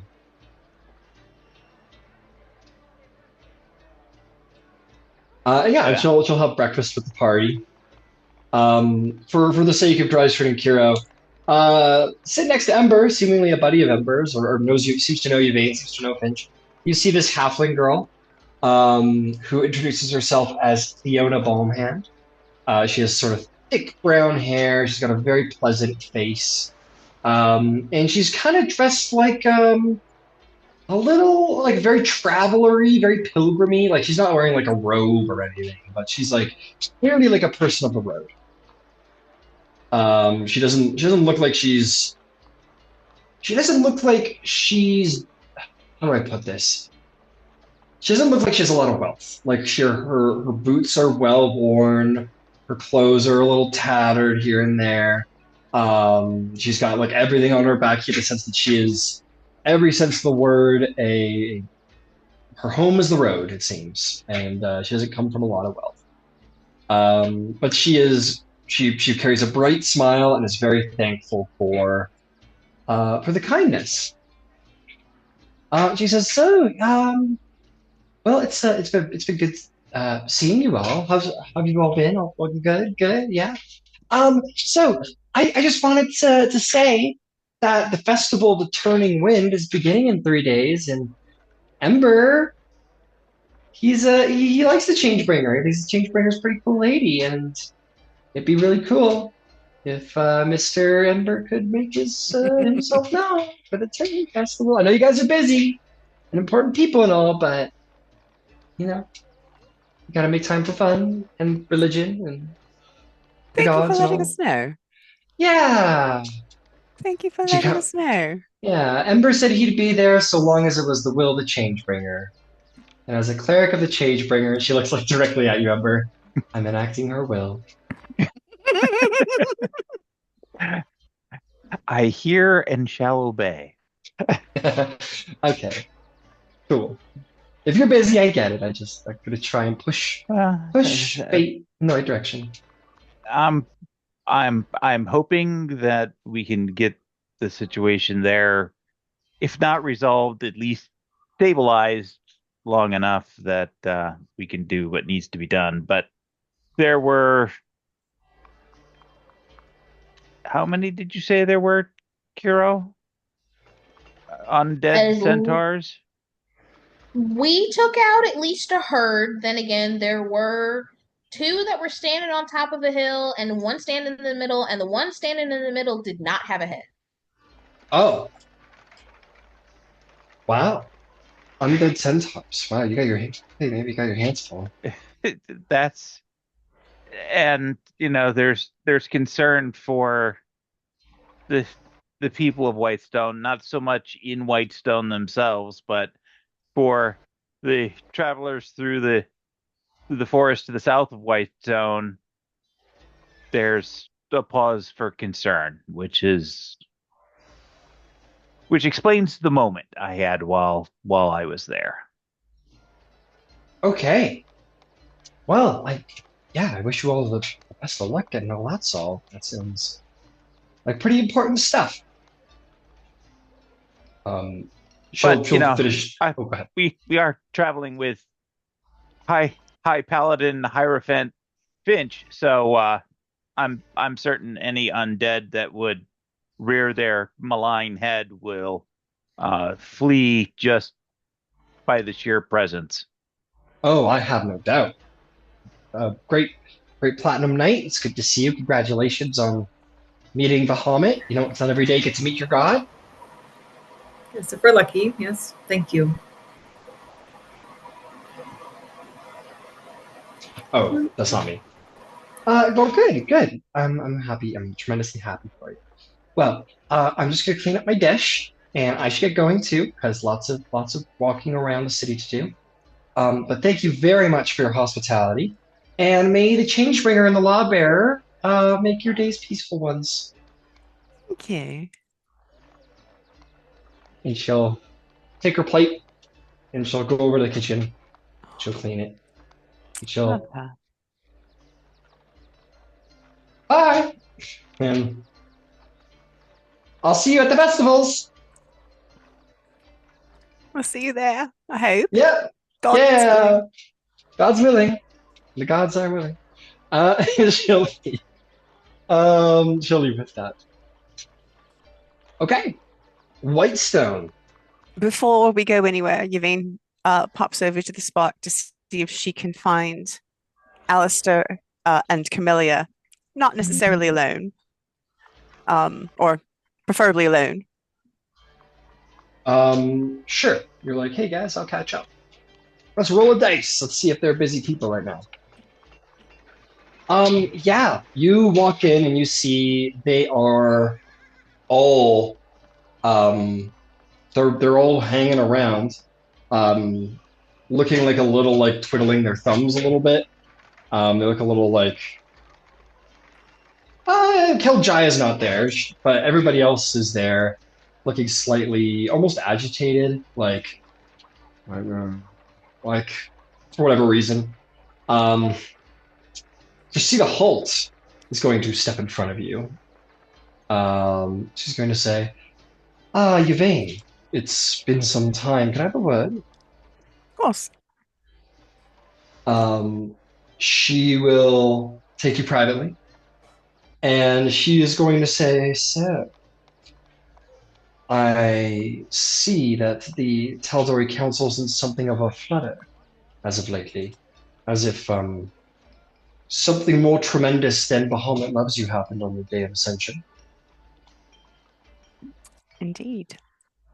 I also got reports that a private meeting occurred between the Master of Defense and the Coin Mistress and at least one other member of Oxwalker privately in the cathedral. That also happened. As a friend of Finch and God, would you happen to know anything about that? As the person who called the meeting, I'm quite familiar with what happened. Ah, I had a hunch. So, do you mind if I snoop? That is my job after all, snooping. I need to make an insight check on something. Sure. Based on the lore, the Demon Queen of Spiders can acquire information through spiders, any spider anywhere. Like, is that my understanding, that if there's a spider somewhere, it's informing everything to her? How? The mythology is like, so let me put it this way. The Spider Queen is all-knowing. That's the general idea. And one of the theological explanations for that is yes, indeed, she can. All the spiders of all the world are her spies and servants.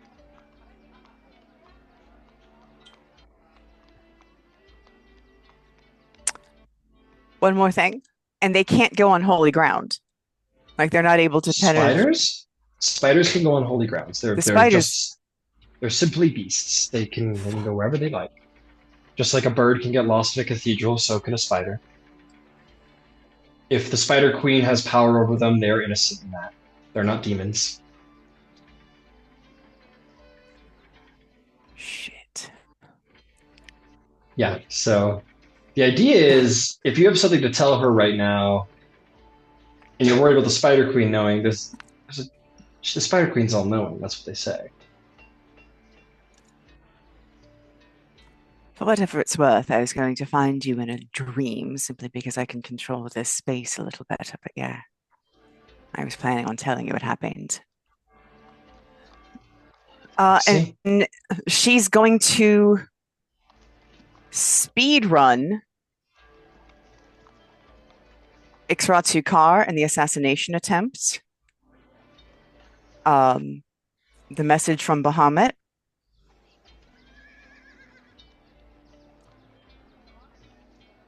She says nothing of Shadebarrow or the Dark Vestige. She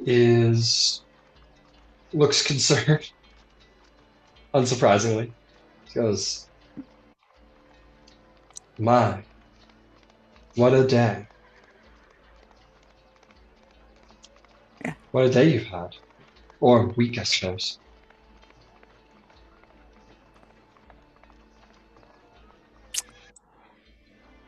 So, that's what's going on.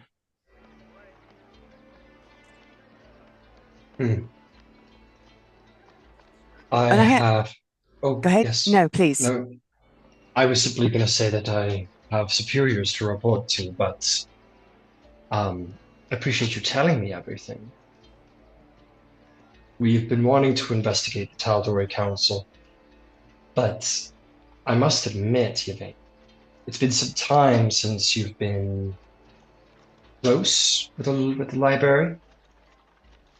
If you're getting greater powers, you might be who we're looking for to report on what's going on with the council.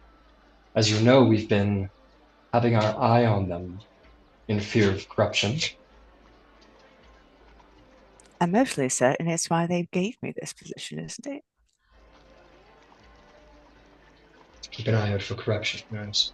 Well, no. Well, to get in with the council, like the first thing you've told me. Mm-hmm. Well, if you wouldn't mind, you would be making mine and a lot of people's jobs a lot more easy if you reported on the facts of what you see in the council if you do indeed get this great status. I will tell you one thing that sat ill with me. Whatever, I'm no great diviner. When the Minister of Defense walked in,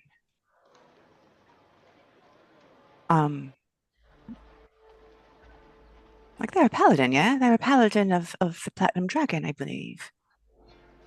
Well, usually, even cocky paladins are terribly devout. It was weird when they questioned the Hierophant. I agree that divinations can be hijacked, and it is difficult to interpret things, but it just seemed odd that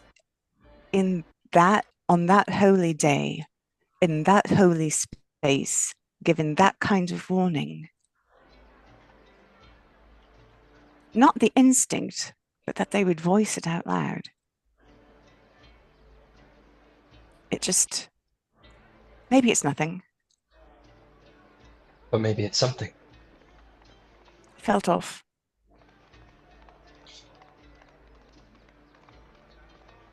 It pays to be paranoid. In my line of work. And in a way yours too, by extension. But facts, evidence are most important, but use your instincts. They might point you in the right direction. I mean, the Master of Defense has been wanting to take the walls down of Emon for ages. That doesn't sound any kind of defense. They made a comment about it. They made a comment about it, a cheeky comment about, I guess it's a bad time to be taking down the walls. It just seemed off. Well, keep your eyes then sharp. I admit there are very few on the Tal'Dorei Council that I actually like. That having evidence of them actually doing anything wrong, I don't have.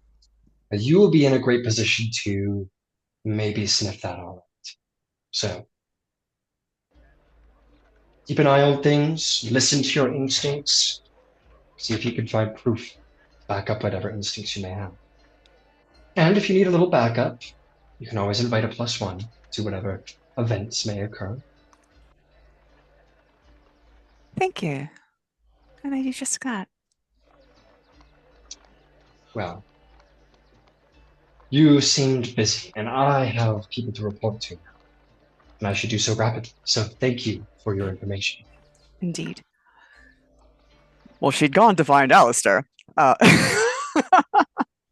Well, Cressida will seize the opportunity, and she leaves immediately and with great haste. And now you see, this happened from afar, but Alistair noticed, probably a couple of them noticed the conversation.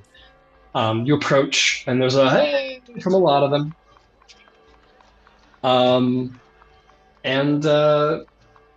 Yeah. After a quick round of being social and polite, she's gonna loop her arm in Alistair's and say, "Walk with me, director," and like not really give him the choice. If he doesn't move, she will pull him. He's not one to say no. He will go with you. He says, "So, you finally going north to track down that vampire then?"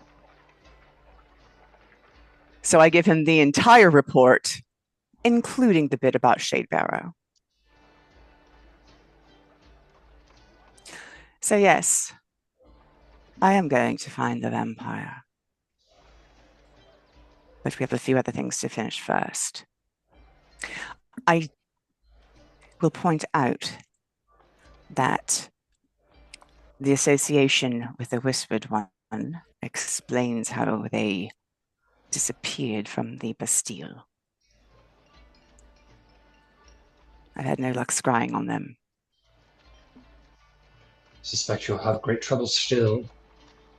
I have tried many times. Okay. This is what concerns me.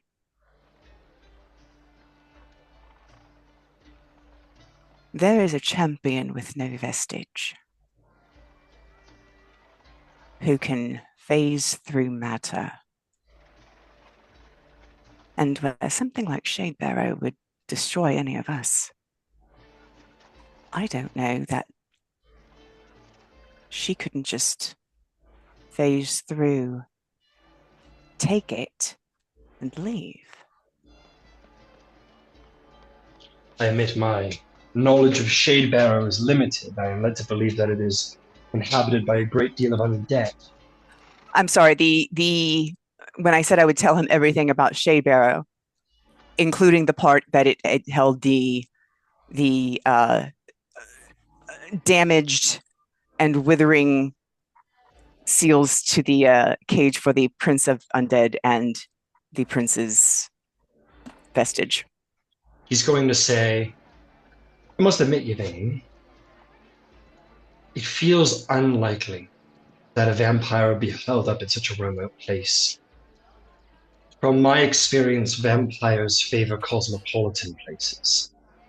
Sure, technically speaking, a vampire could kidnap a couple of people and use them to feed upon, but what you must understand about vampires is that they're very arrogant, and they like variety. You said... Sorry. You said you think she's around Fortaxia, yeah? I had heard reports that there was something sounding like a vampire in that area. Someone could be amongst the Daxio riders or feeding on the Daxio riders. I have no idea what makes a person delectable to a vampire. It could be people who are strong, able-bodied. If that's so, then soldiers would be a dangerous but right pick for a daring one. And vampires don't mind the cold too much. They're already dead. I will keep you posted when we go riding. You intend to go to Fordaxia still? We have some other things that won't happen before the day of challenging, but they tried to take out the champion of Bahamut. That's not going to go unanswered.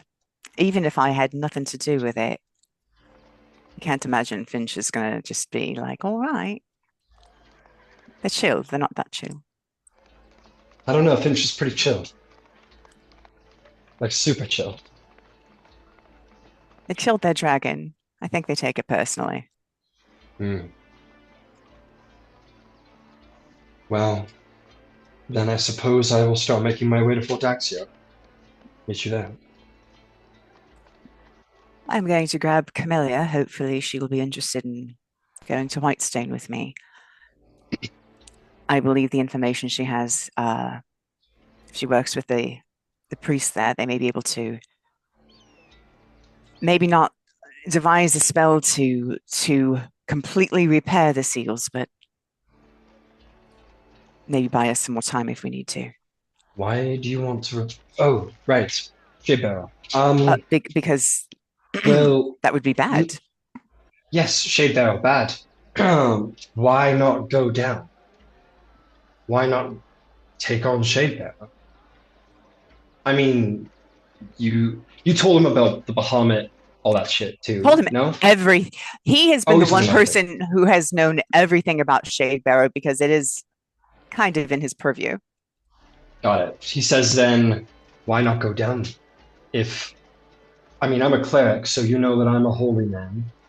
If Bahamut told you all to seek vestiges, then why the fuck aren't you seeking the most obvious vestige right in front of you? If you need help, You can get help. I can help. And I will take your help. I mean, we're not doing anything anyway. The council seems to have stopped giving us work for the time being, for the next month, it sounds like, so got nothing better to do. It won't last that long. All right, look, here's the thing. When we were first given the information about Shane Barrow, we promised the Graveseer in Westron that we would not go until she summoned us, and even if you could convince me to break my oath, you will never convince the Hierophant to break theirs. Well, then it seems that we're just going to have to convince the Graveseer to change her mind. I myself am a pretty important person in the clergy. So which is it? Are we going vampire hunting with Daxio, or are we trying to convince a stubborn cleric priest in Westron? I am currently going to Whitestone and hopefully bring Camilla to Whitestone. If you can get to Westron, I will get a sending. Well, that's the point. Why go to Whitestone? What's in Whitestone? This person who can reseal the sigils? Why not just go to Westrun? We'll talk to the Graveseer, take Camilla and the rest of the Sparks, and go down. I'll talk to my order even if you need, and see what blood hunters are available. Well, there's the matter of herds and herds of undead centaurs that are fucking around in the Parchwood, and I thought we'd take a look at that before we... Oh, fuck centaurs in the Parchwood. Don't they have Pike Trickfoot and Percival Derolo, and they have like half of Vox Machinas up there. They can deal with it. Pike Trickfoot is currently in Vasselheim looking into research on Orcus. Well, that's not... Whitestone has survived for a very long time. You were told by Bahamut to get vestiges of divergence. So which is it? You're going to hunt centaurs for the greater good, or you're going to collect a fucking vestige for Bahamut for the greater good?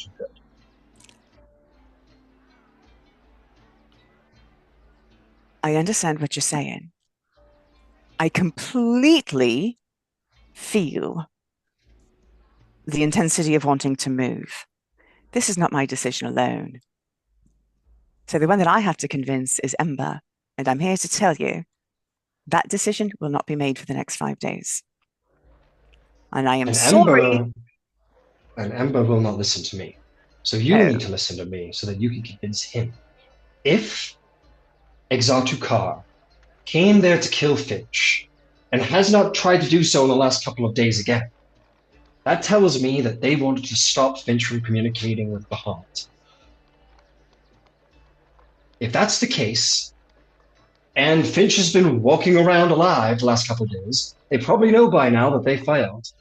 Which means the champions of the betrayers are going to be on the move. They're going to accelerate their plans, which means you need to accelerate your plans. That's why I want to move. That's why you should want to move. I do. That's why Ember should fucking want to move. I do. They will go for Vox Machina first, you know that.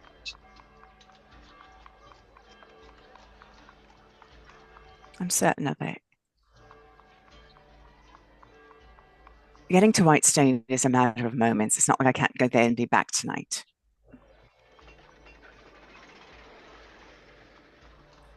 You just tell me where you want me to go. You're the ones who are getting all these special privileges with the council. You tell me. Am I going to Westron to try and convince the Graveseer to let us move forward with this plan, summon some blood hunters, and delve this undead place? Or am I heading to Fort Daxio, finding something to keep me from freezing to death in this outfit, and hunting a vampire?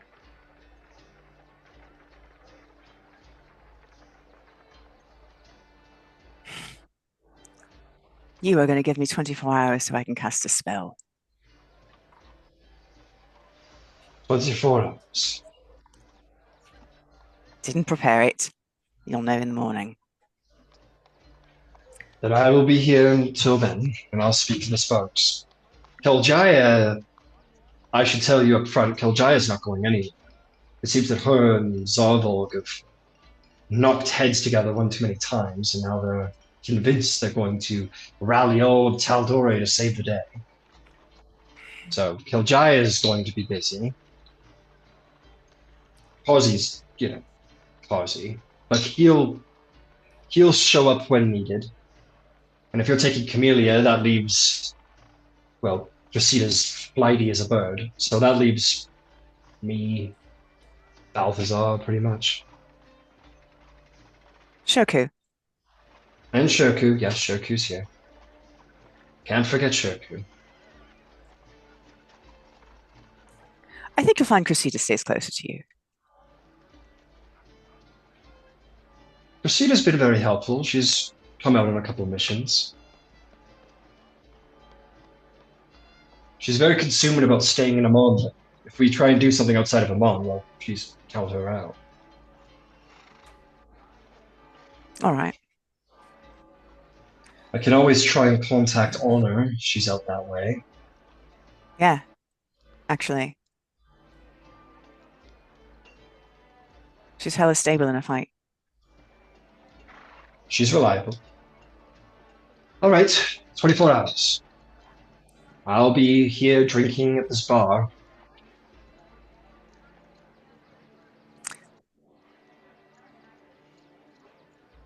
Things will be moving soon enough. I don't think it'll take that long. And once they start moving, they won't stop for a while. Fair enough. I'm going to go to Camilla and say, would you walk me back to my bastion? Just want to talk to you for a moment if you've got a minute. Oh, me? You want me? And specifically in Druidic, I'm going to say, yes, you. Oh? Okay, sure. She'll turn and goes, oh, bye everybody, I'm going with Yvaine for some thing. They're like, bye. And she'll walk with you as curious as ever. I'm going to swing over to the others for a moment. So you guys are standing at the Traverse Junction, waiting on Yvaine. For the sake of our new player, you guys arrive at the Traverse Junction. You come upon this tall emerald pyramid-like structure. It's not Pyramid of Egypt by any measure, but it is big. And as you walk through the open doors, you see that there are these wizards who specialize in teleportation. They're called telemagi. And surrounding the interior are all of these sigil sequences for across Tal'Dorei and maybe beyond. There might be like some signs about pricing for traveling to different places, and also a sign that says if you find unique teleportation circles and you copy their sequences and bring it to them, they will pay you money. So as you guys are standing around out there waiting for Yvaine, a messenger, a very official-looking messenger, is going to approach your group and say, Aurora Concordant, yes? Yes. A pleasure. I am a herald on behalf of the council, and I've been told to give you this writ and this letter of conduct. And he will hand 2 pieces of information to you, Ember. Thank you.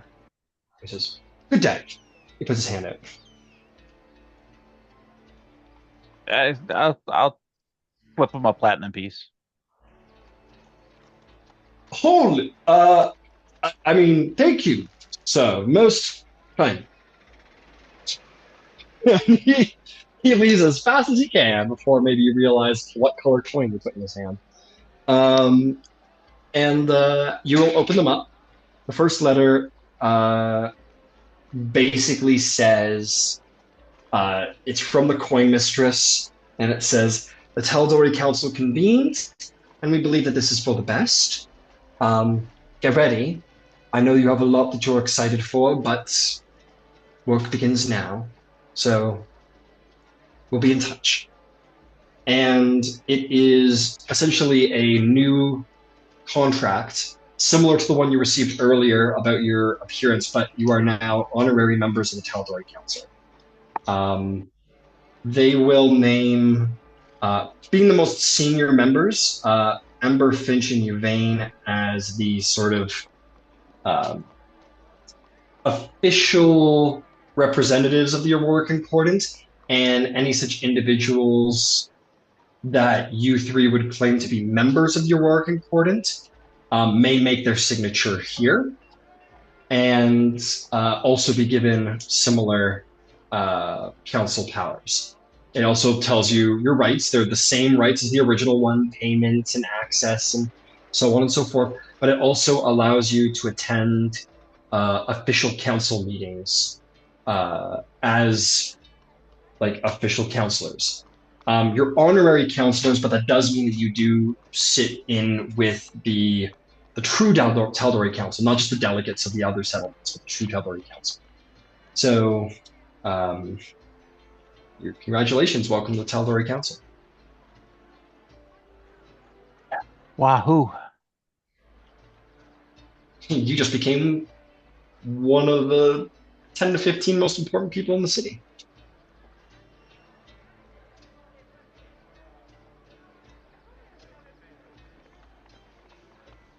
You weren't important enough, Finch. Now you're extra important. What's one more thing? Just keep piling it on.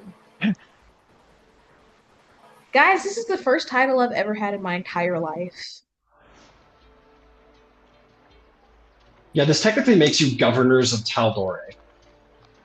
Wait a minute, this is the first title I've ever had in my entire life, and I just became a council member for an entire city, town, continent. Republic. Try Republic. Not to worry. We'll have a chit chat with Grog and see if we can't get you a grand high poobah or something.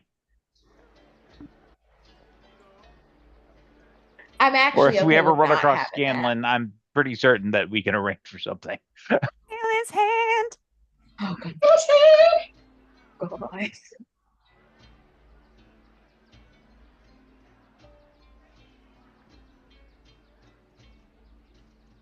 Oh, here, sign this. Sign this.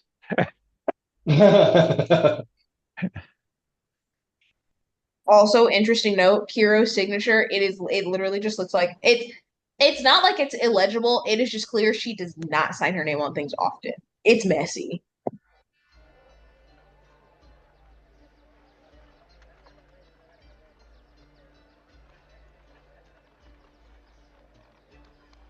All right. And with that, did I miss anything? I don't think I missed anything. There's your official full title there, Finch, if you're curious. Just for funsies. Oh, sorry, my apologies. Forgot about this one here. I don't remember. What's the order? What's the order calls that you're now technically in charge of, Finch? Fuck if I remember. Yo, I got you. I'm all over it. I'll never let you The forget. Dragon Riders of Perth. No, wait. Not far off. Order of the Battalion, Master of the Order of Alec. Right. And I mean, if you put everything in there, technically, I don't know if it's like Hero of Western or Bearer of the Silver Shield, but they did that whole ceremony, so they have that in there too. Oh, and you are the honorary hero of Shitpile or whatever the hell the name of the place was. No, Dunghill. Dunghill. That's right. Dunghill. That was level 2 or something. So, as the balloon goes up, so it must come down. As is only right and proper. I feel like Finch is just actually Bahamut in Surprise! You were talking to yourself. Actually, ooh, spooky. Yeah, you were like in a drug phase, but everybody else was watching you go, Finch, you must save the day. Okay, Bahamut. And they're like, oh, fuck. That's really multiple bad. personality. Oh no, they're just crazy. They're not special. And in reality, like, they're like, where is Finch? Oh, they're praying. And then, like, they just kind of like peek in, and Finch just has 2 sock puppets talking to themselves. That's why Finch disappears for periods of time, because they have to go around the Divine Realm and tell people from the Sword Coast that he's very proud of them for saving the day from Tiamat and all that. Very important person. Anyway, we'll cut back to Yvaine as you're walking with Christina, presumably to the Traverse Junction where you would be meeting your party.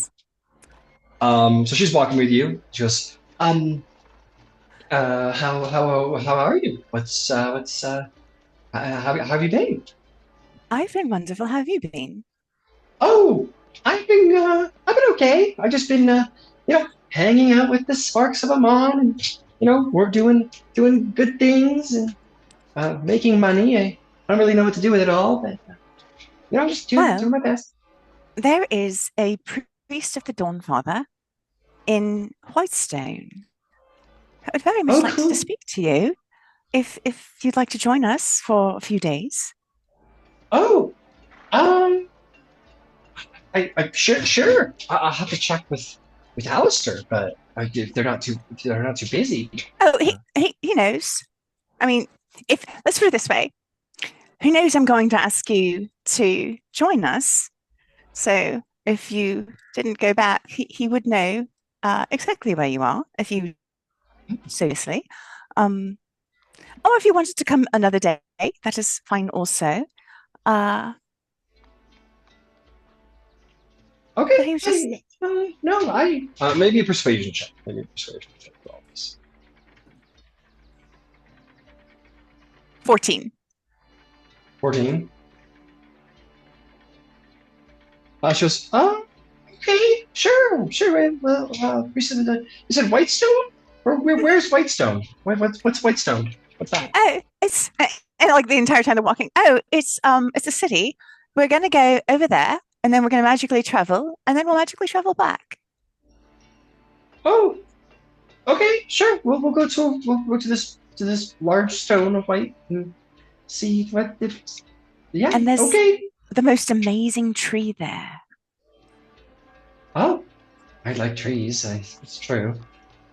I don't like to touch trees too much. They don't do so good when I touch them. But I like to look at them. I think you'll enjoy Suntree. Okay, cool. Let's go see a big white stone and an even bigger tree. Okay, cool. You guys go over, and at this point, Yvaine meets up with the Traverse Junction with all of you. For the sake of Kiro and Drysrinn, you see the most strange, Tim Burton-y looking creature you've seen in a while. And that's no word of a joke. You see this probably 8 to 9 foot tall woman. She has long floppy ears, kind of like a cow, and frizzy, large ginger hair. The ends of her hands are black, almost like they're covered in dirt. And she's wearing a tattered green over brown beige dress that only goes to about her knee, and it's all patched in different areas. She's wearing decent leather boots underneath. But one thing that really kind of is something not going right here. She is very pale, almost gray pale, and she has just whites for eyes, completely no irises, nothing.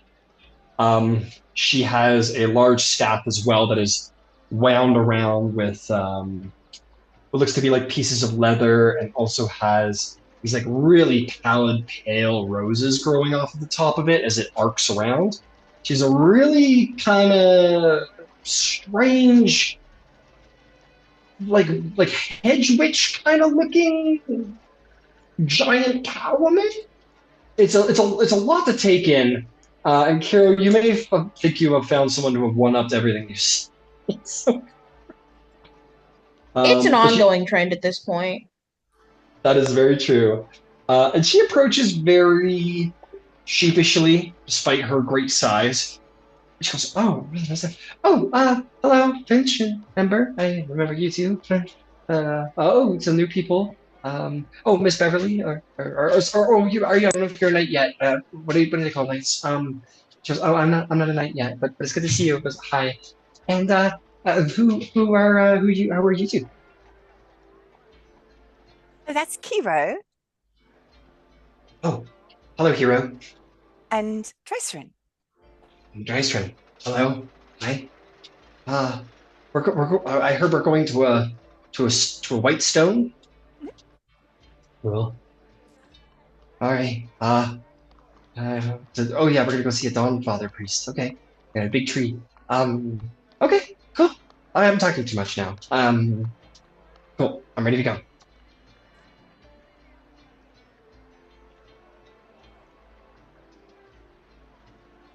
And if we're ready, we can. Yeah. Quick above table question. Does she look anything like, because I know that the Bastion has a Firbolg as the gardener out front. Mm-hmm. Does she look like the gardener? Does she look like they would be the same species? She looks like, she looks like a Firbolg, and she looks like an undead Firbolg. Maybe not even like you don't know how to put it. Like just like maybe undead? Pale. Yeah, okay. Well, there's the picture. So like, yeah, she looks like a little bit like a ghost, a little bit like the ghost of some Firbolg. So a little undeathly. Well, we're going to see undead things if it's. You guys make your way into the Traverse Junction. The Telemagi, or one of the Telemagi, approach and says, where will you be going today? Whitestone. Oh, yes, Whitestone. Yes. That was going to be expensive. Let me just get my pricing out here because it's there's so many things. There we are, the Traverse Junction. That would be 50 gold pieces. For a single capsule. You need not all pay at once.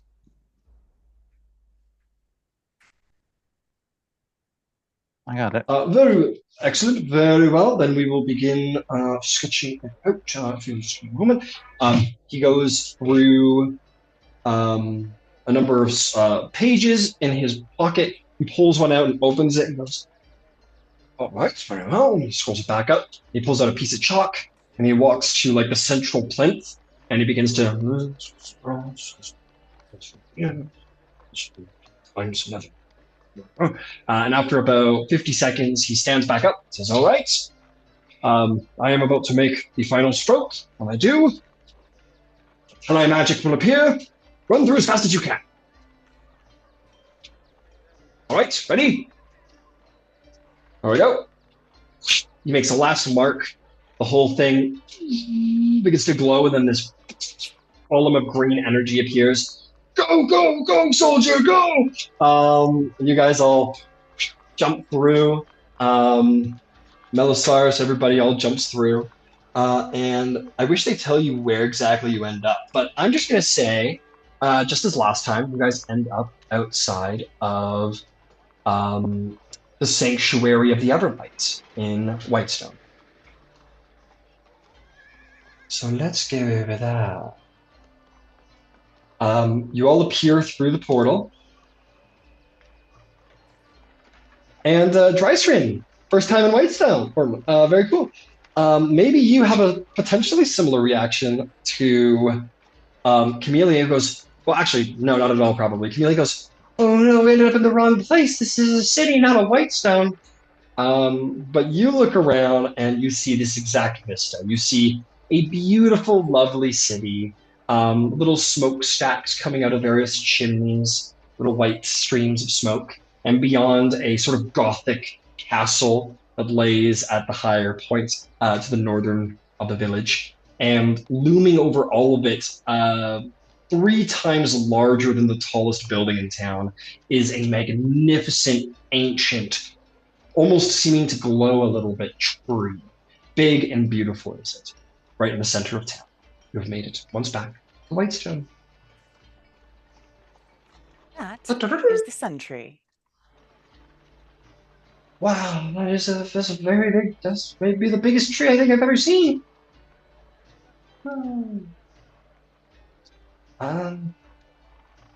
But we went. Did we go to the wrong place? I'm not seeing any Whitestones. No, this is the city called Whitestone. Oh, you tricked me. Yeah, that's funny. Got me. There is a temple of the Dawnfather very close. Oh, okay. Well, let's go there. Sure. And you can all join us, but I know that she's not comfortable in city, so I will try to get her to a place where she feels comfort. Don't worry, she's not comfortable in most places. But yes, you can begin to start taking her in that direction. Fantastic. So Yvaine is taking Camilla to the temple of the Dawnfather. What's the plan for the rest of you guys? Are you following? Are you doing other things? Sightseeing? Anything you want? Anything you need?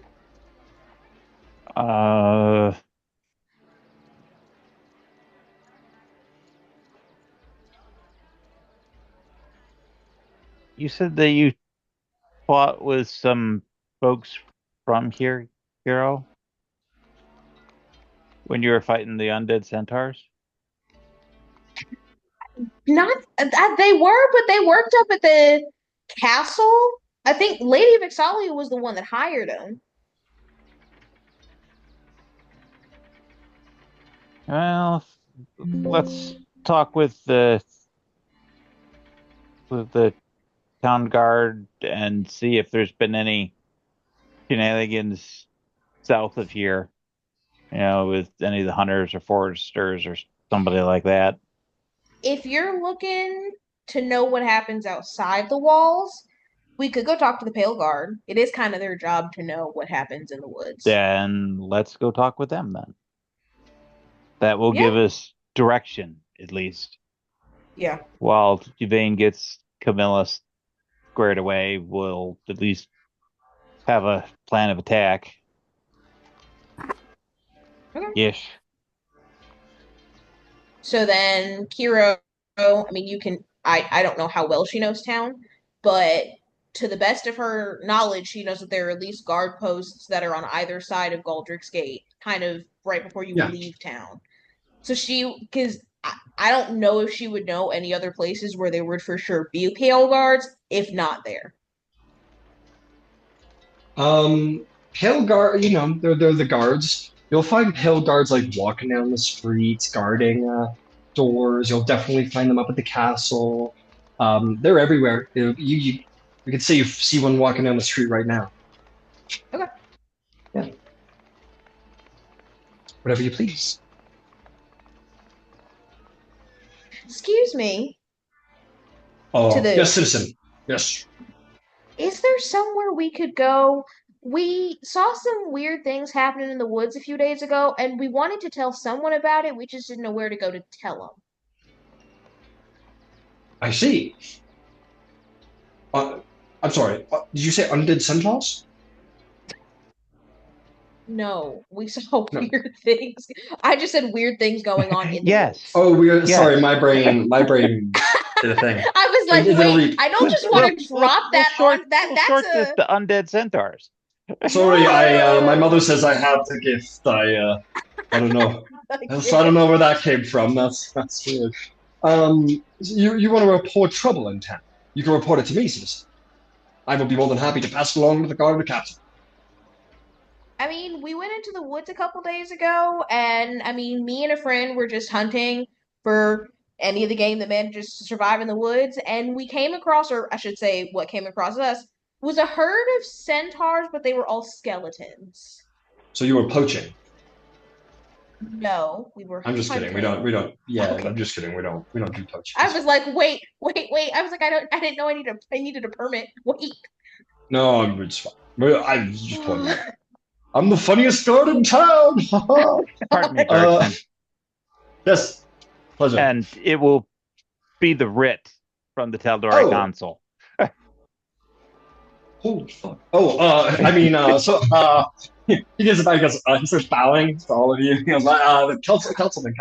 We just need to know if there's been any reports from any woodsmen or hunters or anybody who's been in the Parchwood south of Whitestone,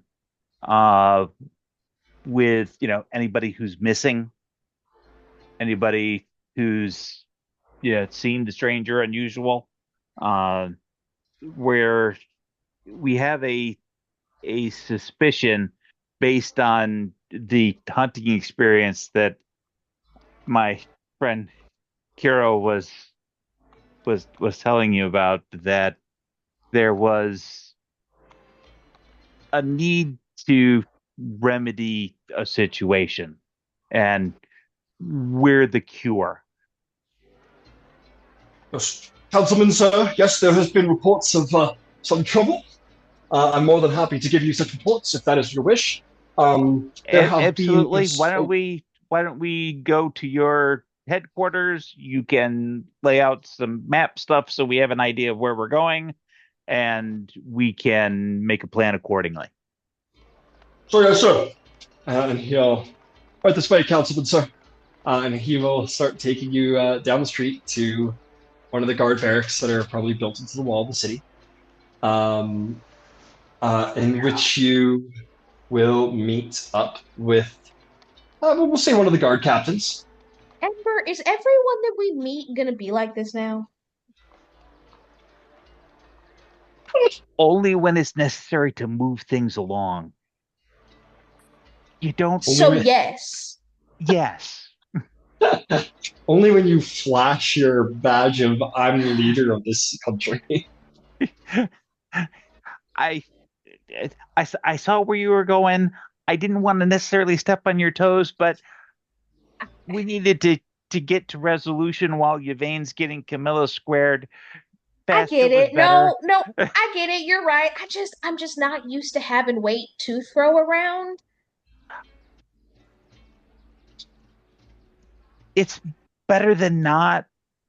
I mean it comes with some responsibility that you don't like some of the time. May I also just say, it is an honor to meet you, Tal'Dorei Counselor, Hierophant of Emon, Platinum Knight, Paragon of the Platinum Dragon, Dragon Rider, Grandmaster of the Order of the Metallic Dragon, Defender of Westrun, Sir Finch Endegard. It's a pleasure to meet you. Wow. It's a pleasure to meet you as well. I'm a huge fan. I can tell. Thank you. You guys get in there, and the captain goes, Get out of here, Towns. Get out of here. And he goes, okay, yes, sir, yes, sir. And he goes back to guarding. He goes, sorry about that. His mother says he has the gift. But anyway, pleasure to meet you all. I am Captain Matthias. I'm happy to help you. What is it that I can do for you all? Captain, we're here because we have a sense that there is a problem in the Parchwood. Which one? The Derolos were kind enough to mention that there was some ongoing problems with, a variety of strange bits, amongst them, people disappearing, being attacked. Some of that is common, some of it's not. Certainly a herd of undead centaurs led by a headless centaur is probably on the short list for really, truly, and sincerely serious problems. They indicated that they would like some help bringing that to some kind of closure. So we figured the first stop would be with the Pale Guard, as you're likely to have collected those reports about incidents and general locations on a map, so we can get ourselves pointed in the general direction of where problems are. Most certainly, sir. Most certainly. If you'd step over here, and he will have a local map of the Whitestone region, of basically the Alabaster Sierras, all the way to the. It ends at around Western. But there are markers in and around the Parchwood timberlands and so on and so forth. So I'll take you over to that map. So you can take a little peek-see up there in the top right corner. It says, so where to begin? Well, let's start with the Parchwood timberlands. Large area. Yes, we received the same reports about how there are apparently rumors of a herd of skeletal centaurs, if you're believing that. But the Tal'Dorei Council, or excuse me, the Chamber of Whitestone has confirmed its existence, so who am I to say no?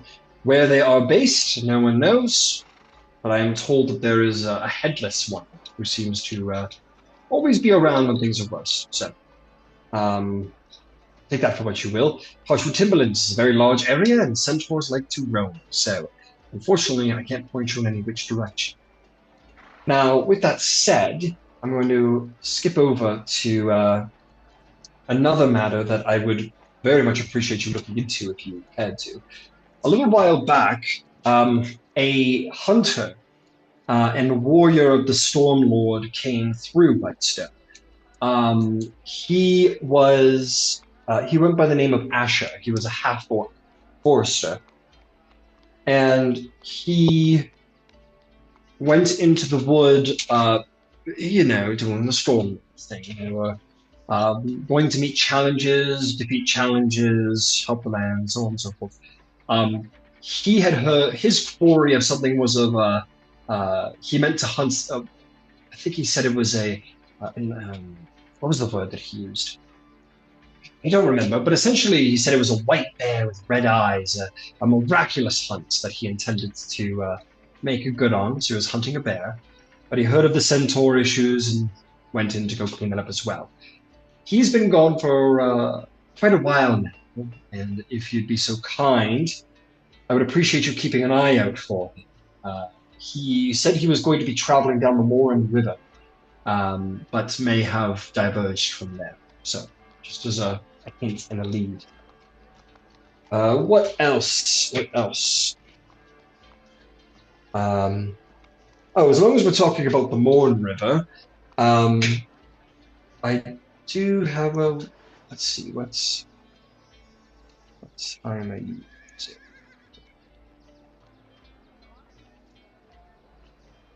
I believe. There we go. Okay, we are in the month of. Sorry, this is important to what I'm about to potentially give you. We're in Horsal right here. Where are you? There we go. Okay, so you're in the winter months. Yeah, so it's cold out. He says, yes, as long as we're talking about the Morin River, we did receive reports about some fisher folk near here who fish off the Morin River. Some return here off seasons, but when they returned a little while ago, they said that they saw lights in an abandoned town.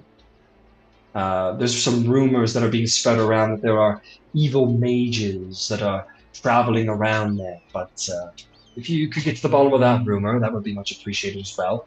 Like I said, there's a fishing village that is not too far down the Morin River from here. It shouldn't be more than a couple of days. Okay. Oh boy, what else do I have for you? I might have one or two other things if you're feeling tenacious.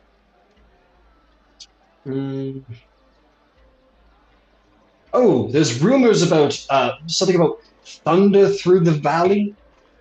Something about cracking timbers and but no storm to follow. Thunder without lightning. so on and so forth in the mountain. These are rumors. I don't know what that all entails, but again, something worth keeping in mind out. And that's what I'll give you for now, unless you are feeling tenacious enough to want to travel all the way into the mountains. But I wouldn't recommend it. That's I think this will get us started in the right direction.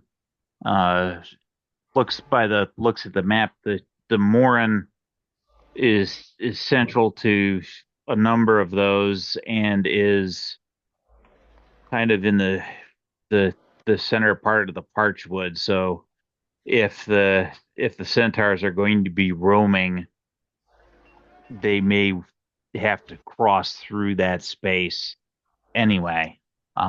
if it's of any aid, and I don't know how much stock there is to be put into this, but I will say it anyway. The rumor is in the cities is that these centaurs, they carry away eligible young men. I don't know where people make up this stuff. That's what they say. That's when eligible young men go into the forest, they disappear, and everyone blames the skeletal centaur for it. Sounds like nonsense to me, but I thought I'd pass it along. That's worthwhile to know. I greatly appreciate your taking the time to bring us up to speed. Well, the Chamber of Whitestone seems to think that you'll get to the bottom of all these problems, so there you go. You should know that the Parchwood Timberlands isn't deserted of civilization. I can say that there are villages in and around, especially close to Whitestone in the Parchwood. There are settlements throughout the village. Logging towns and villages, fishing villages, mining villages, so on and so forth. Okay, so we can. Is there some sort of local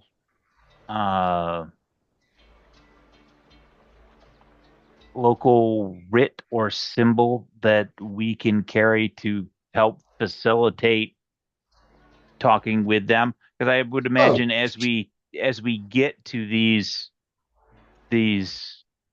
folks, they may not be, literate.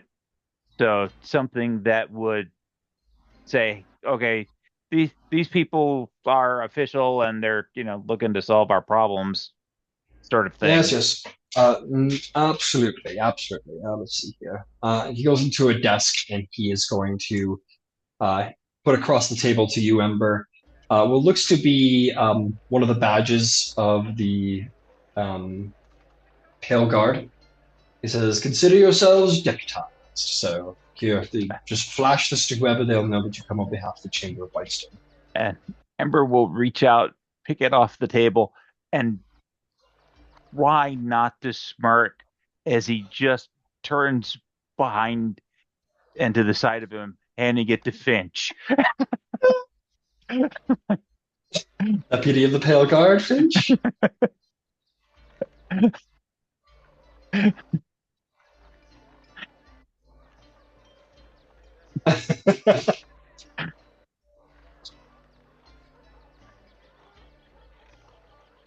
You're muted if you were talking there, Finch, just Oh no. We're just one normal day.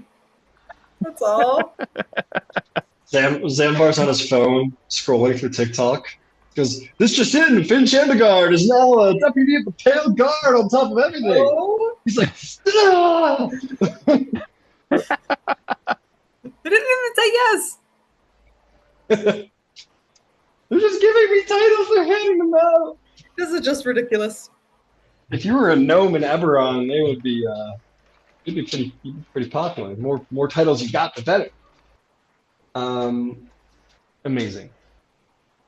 And he says, "All right, well, happy hunting, and remember, keep an eye out for Asher, especially. He's we will. He looked like a good sword." All right. And with that, you may step out. In which we're going to travel over to Yvaine. And Yvaine, you make your way back to the Zenith. You make your way to the Temple of the Dawn here in Whitestone, right next to the altar of the Raven Queen in the northeastern section of the city. You come to the beautifully built stone building with stained glass windows and make your way within, in which you will indeed see your priest tending mass. Well, not mass, but, tending to the temple. Just kind of cleaning up, changing candles, that kind of sort of thing. And he sees you enter with Camilla. You see there's an immediate look of like, oh, like, that's an interesting individual. But immediately comes over. I'm gonna let's see.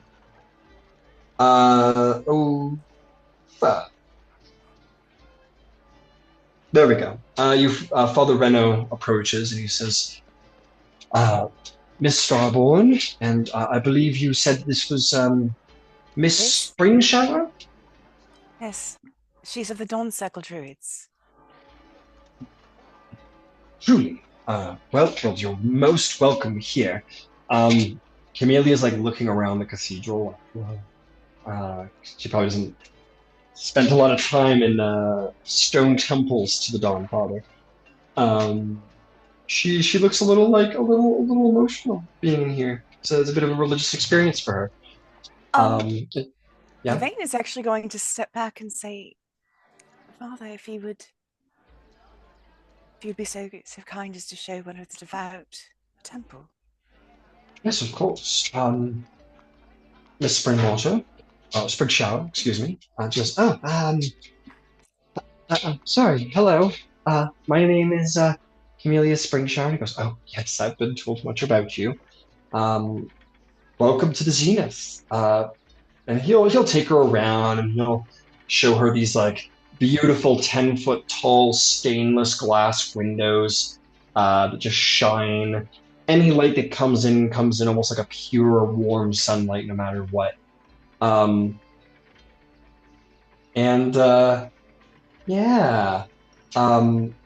Shows them around the red carpet, the wood pews, the stone altar.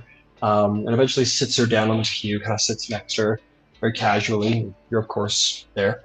I'm going to say, so, Miss Springshower, I heard you are a member of the Dawn Circle. Just, well, I'm not anymore. Indeed, I imagine. The Dawn Circle was around quite a while ago. Would you mind? I was told a little bit about your experience, but if you wouldn't mind, I can't help my curiosity. And she'll go on to explain, she's like, her experience. And he'll say, that's quite a journey. Well, your people did excellent work. And I would wish to honor that by recreating those rites for Dawn Father. If you would be so kind as to maybe share some of your knowledge of the original rites. Fill in the blanks where I am missing in knowledge. She goes, of course, sure. I could do that. And she says it might take some time for. I mean, they're very complex rites. It was a long time ago, but that's perfectly fine. How long do you think? It was a long time ago. I mean, more than a couple minutes, maybe. He goes, it's quite all right. Why don't you it's getting a little to be, why don't we find some time and we talk? She goes, okay. He goes, Miss Yvaine, you are of course welcome to stay if you wish, but I get the sense this might take some time. Camilla, if you feel comfortable here, I shall leave you. You can take as long as you need. Obviously, you can communicate with Alistair if you need me to intercede. I will. A heads up. You may receive a visit from I, Cleric Pike Trickfoot. In regards to the matter at hand. You say this to Camilla? I say this to Father Reno. Got it. He goes, yes, of course. Very well. We will be expecting. Very well, Camilla. So let's begin with, and they begin to speak about combining arcane abjurid of wards with religious rites with druidic practice, which is a complex matter. They need to learn to speak the same language before they can start talking about the arcane, and that will take some time. So you make your way out of the zenith. So yeah, I think she hovers. Sure. Because they're doing really, really cool things with music, with that. Like that's really cool. And then she realizes that that's not her job. That's not what she's called to do. So she'll take a quick moment just to acknowledge the Dawn Father and hope she's served well. And to say thank you for his wisdom and go find my people. It's a little sadness because they're mixing druid and arcanes. Looks like fun stuff. Okay. Excellent. Excellent. Just for your benefit,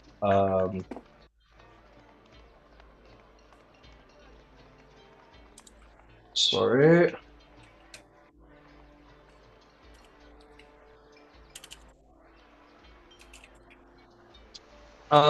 Yeah, so you hover a little bit, you take the Dawn Father, and you listen to them begin to sort of talk about this sort of original. Well, Camilla begins to describe this like this rite of druidic power that's just not feasible without other people as learned as she is. And they begin to talk about this modified rite that combines the primal with the divine with a touch of the arcane. And they start to begin to talk about this thing where, and they're talking, and the father says, "You understand ley lines? What ley lines are?" And he says, "It's been explained to me. We have a different name for it, but ley lines, yes." He goes, "Well, yes, of course. So the stones were etched with primal sigils that were meant to connect to ley line invocations, and they were meant for the memory and the forgotten, as it is a burial site technically. I know this much." And she goes, "Oh, well, yes, you seem to know quite a lot."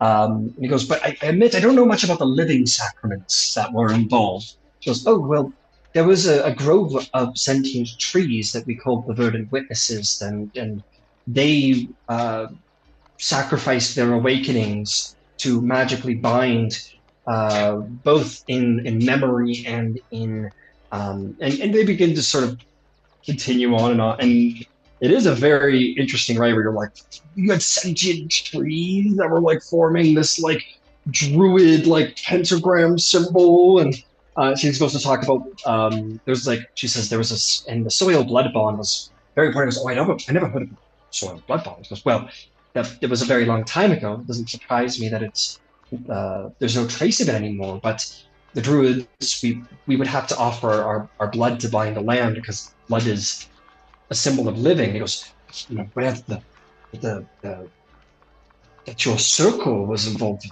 blood magic." He goes, "I guess it's technically blood magic, but I mean, not as you understand it. It's not like the Raven Queen magic. It's more of a material component." And they begin to explain, and eventually the time comes where you decide to leave. Or do you? Or is it like too enthralling to pull yourself away from? So what kind of save would it be? To pull yourself away? It's got to be wisdom, or I think it's wisdom. It's got to be wisdom. Yeah, I probably save. It was a 7 on the dice, and I've got a +9. So I mean, it was really interesting, but I did get a 16. How would you rate, like, from very easy to nearly impossible? How would you call this in difficulty, pulling yourself away from this? Is it hard? Nearly impossible. I mean, she's just talked about an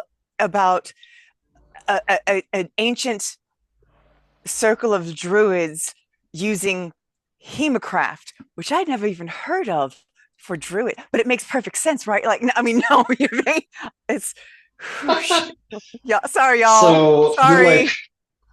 So you try. You don't pull yourself away. 16 isn't enough for a nearly impossible challenge. You sit and you listen. As the DC is 30, you just sit and you're enthralled, and the time passes. You hear about the soil blood bond that Camilla insists isn't hemocraft, but it's merely a. She's like, you have to understand. We're not using blood to perform magic. We're using it as a bonding agent, a material component. We put it in the grove and we put it to each tree, and it's a vow from the powers of the circle that will watch over the land, and it's a ward, and it's a bond between ward and warden. And he goes, I understand. And he pulls out his own pieces of paper, starts writing. And maybe we'll come back to the funny details, but meantime, you guys are what is Finch, Drysrinn, Kiro, and Ember doing? Are you guys like where did Yvaine go? I got 3 guesses, but what are you guys up to? Well, after about 10 minutes of doing the look at the non-existent watch and tap the foot sort of thing, Ember will look at Kiro and say, "Do you have any communication with Galdrick to maybe give us a direction?" At which point he will also take out his flask for red and open it. I gotta tell you, he's not big on communicating with anybody, least of all me.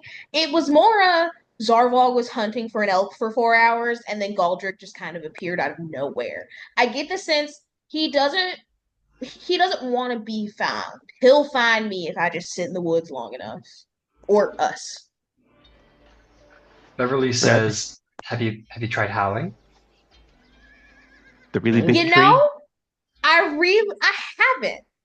haven't yet. But here's the thing. I was in the woods with him for at least a month, and he made not a sound the whole time. Actually, he seemed vaguely annoyed by my existence the whole time. Okay, never mind. Sorry, Ember, what were you saying? Ember will direct Red, the really big tree, the temple for the Dawn Father. He'll describe it because that's where Yvaine was going. See that massive tree? Go find Yvaine. Drysrinn, you see Ember take out a flask, and this cloud of smoke, almost with sentience, comes out. It doesn't make all that sound, actually. It just kind of comes out like a curse, and then forms into like a smoldering hand that just sort of floats in the air. And as Ember commands it to go look for it, the hand goes, and then flies off into the city.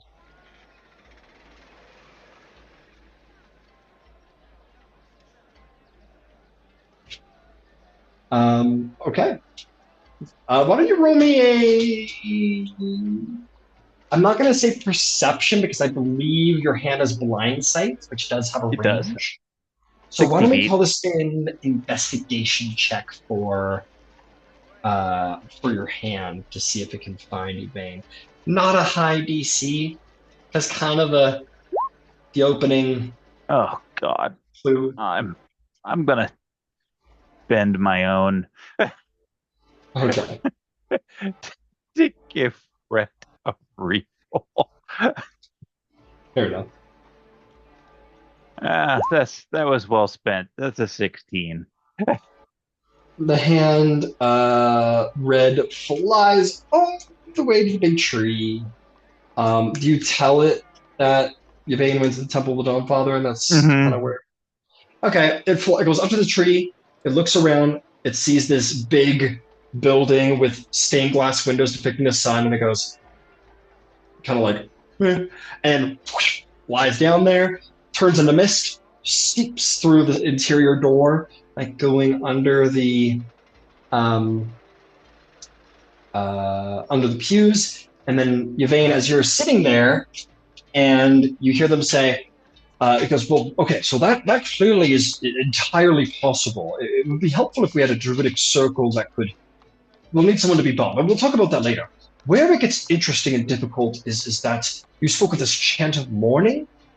We clearly possess no druids who can do that, but I think it would be supplemented if we were to communicate with either clerics of the Moonweaver or the Raven Queen, because, well, the Raven Queen would be the easiest to lament death. That is their domain. Perhaps someone of the grave. If there's blood involved, it could be a good idea. I could reach out to, and at this point, Yvaine, this smoke appears in front of your face and appears as this hand that almost is like doing this, as if it's got its hand on its hip. Kind of like leans like that. You're muted.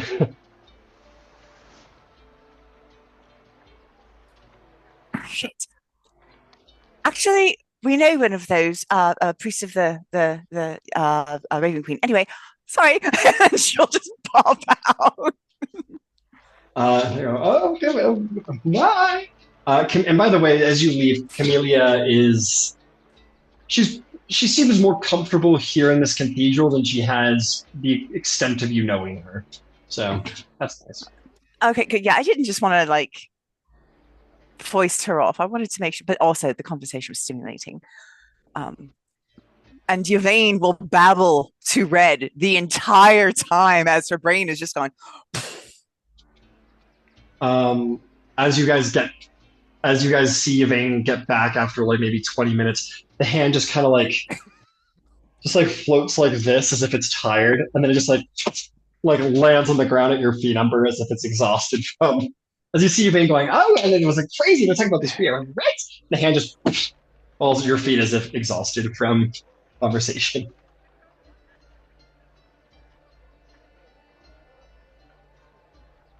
So, did you have a good time? It was fascinating. Absolutely, honestly. So what are we doing? The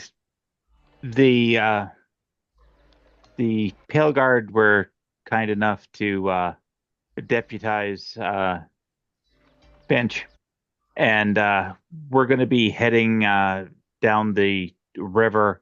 There was a couple 2-3 incidents that sort of indicated that may be the central locus of some of the problems.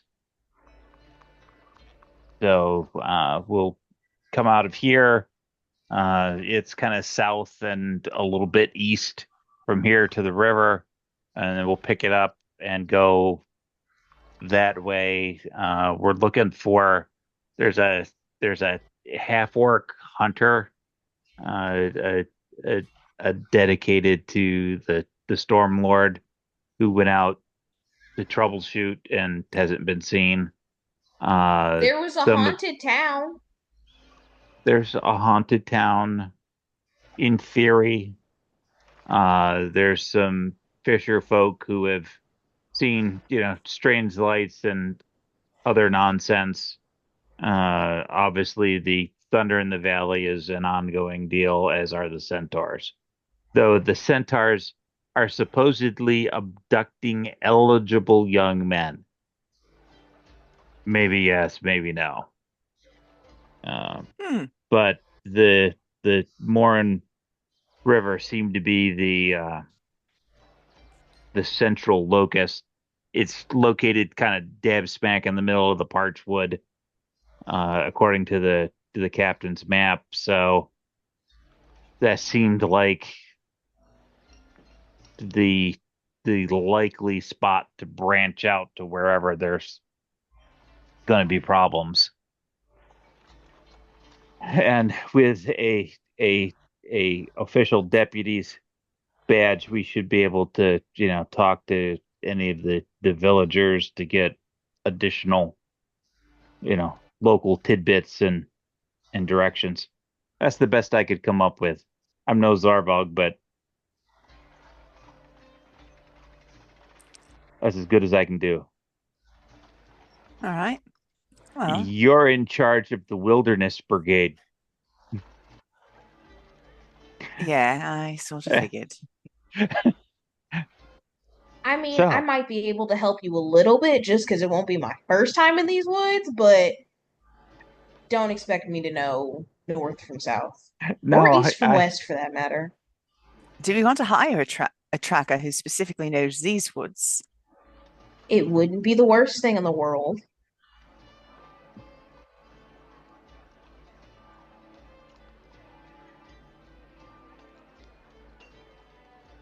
Be done. Come to think of it, Ember, you mentioned, or Yvaine, one of you two, you mentioned the people that were in the woods that Lady Vexalia hired to follow us last time. They knew the woods really well. There a chance we can just ask for a guide? we can certainly ask.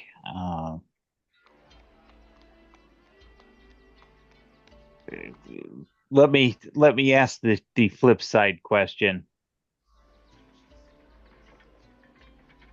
With all due lack of tact, Yvaine, how comfortable you were in the woods now as opposed to when you were trying to get to Whitestone in the first place? That is a super fair question. Significantly better. I learned quite a bit from Zarvolg. Unless, if these words are quirky, if I'm not tracking something, it does make me available to do other things. Okay. If I am going to track, I will probably turn myself into a wolf. We can ask the question. We're likely looking for something reasonably dangerous. So, I don't know who these folks were, but I think his name was Eric. One of their names, I think, was Eric. Like I said, Lady Vexalia would be the one that knows. She was the one that hired them in the first place. Though it seemed like she's not here is the problem. That's right. Wouldn't the guards at the castle know? I mean, it seemed like it wasn't like she hired them off the street. It seemed like they worked for her and it was just the task that she gave them.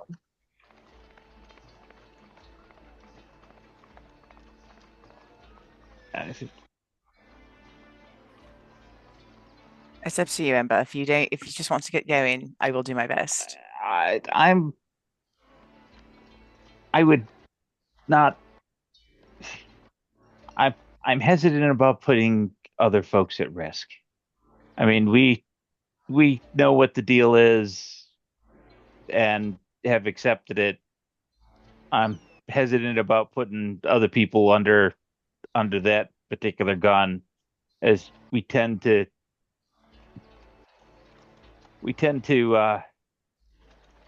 get airships dropped on us, and I would hate to have an airship dropped on even a reasonably informed bystander.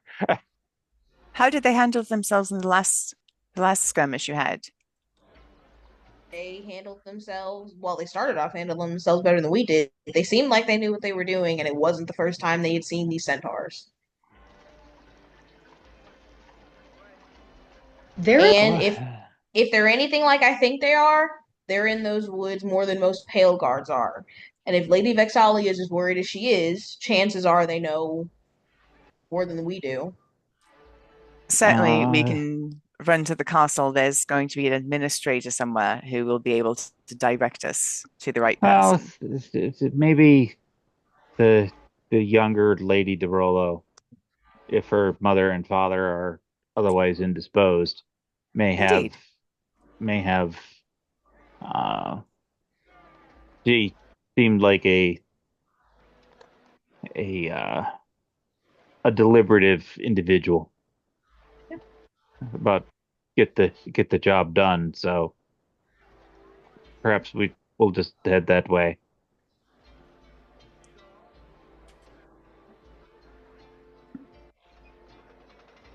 Yeah. You head to the palace, seeking a nature guide. I have some very cool ideas about who that nature guide may be, but we'll pick that up next session. Okie dokie. So we're off next week, but back the week following.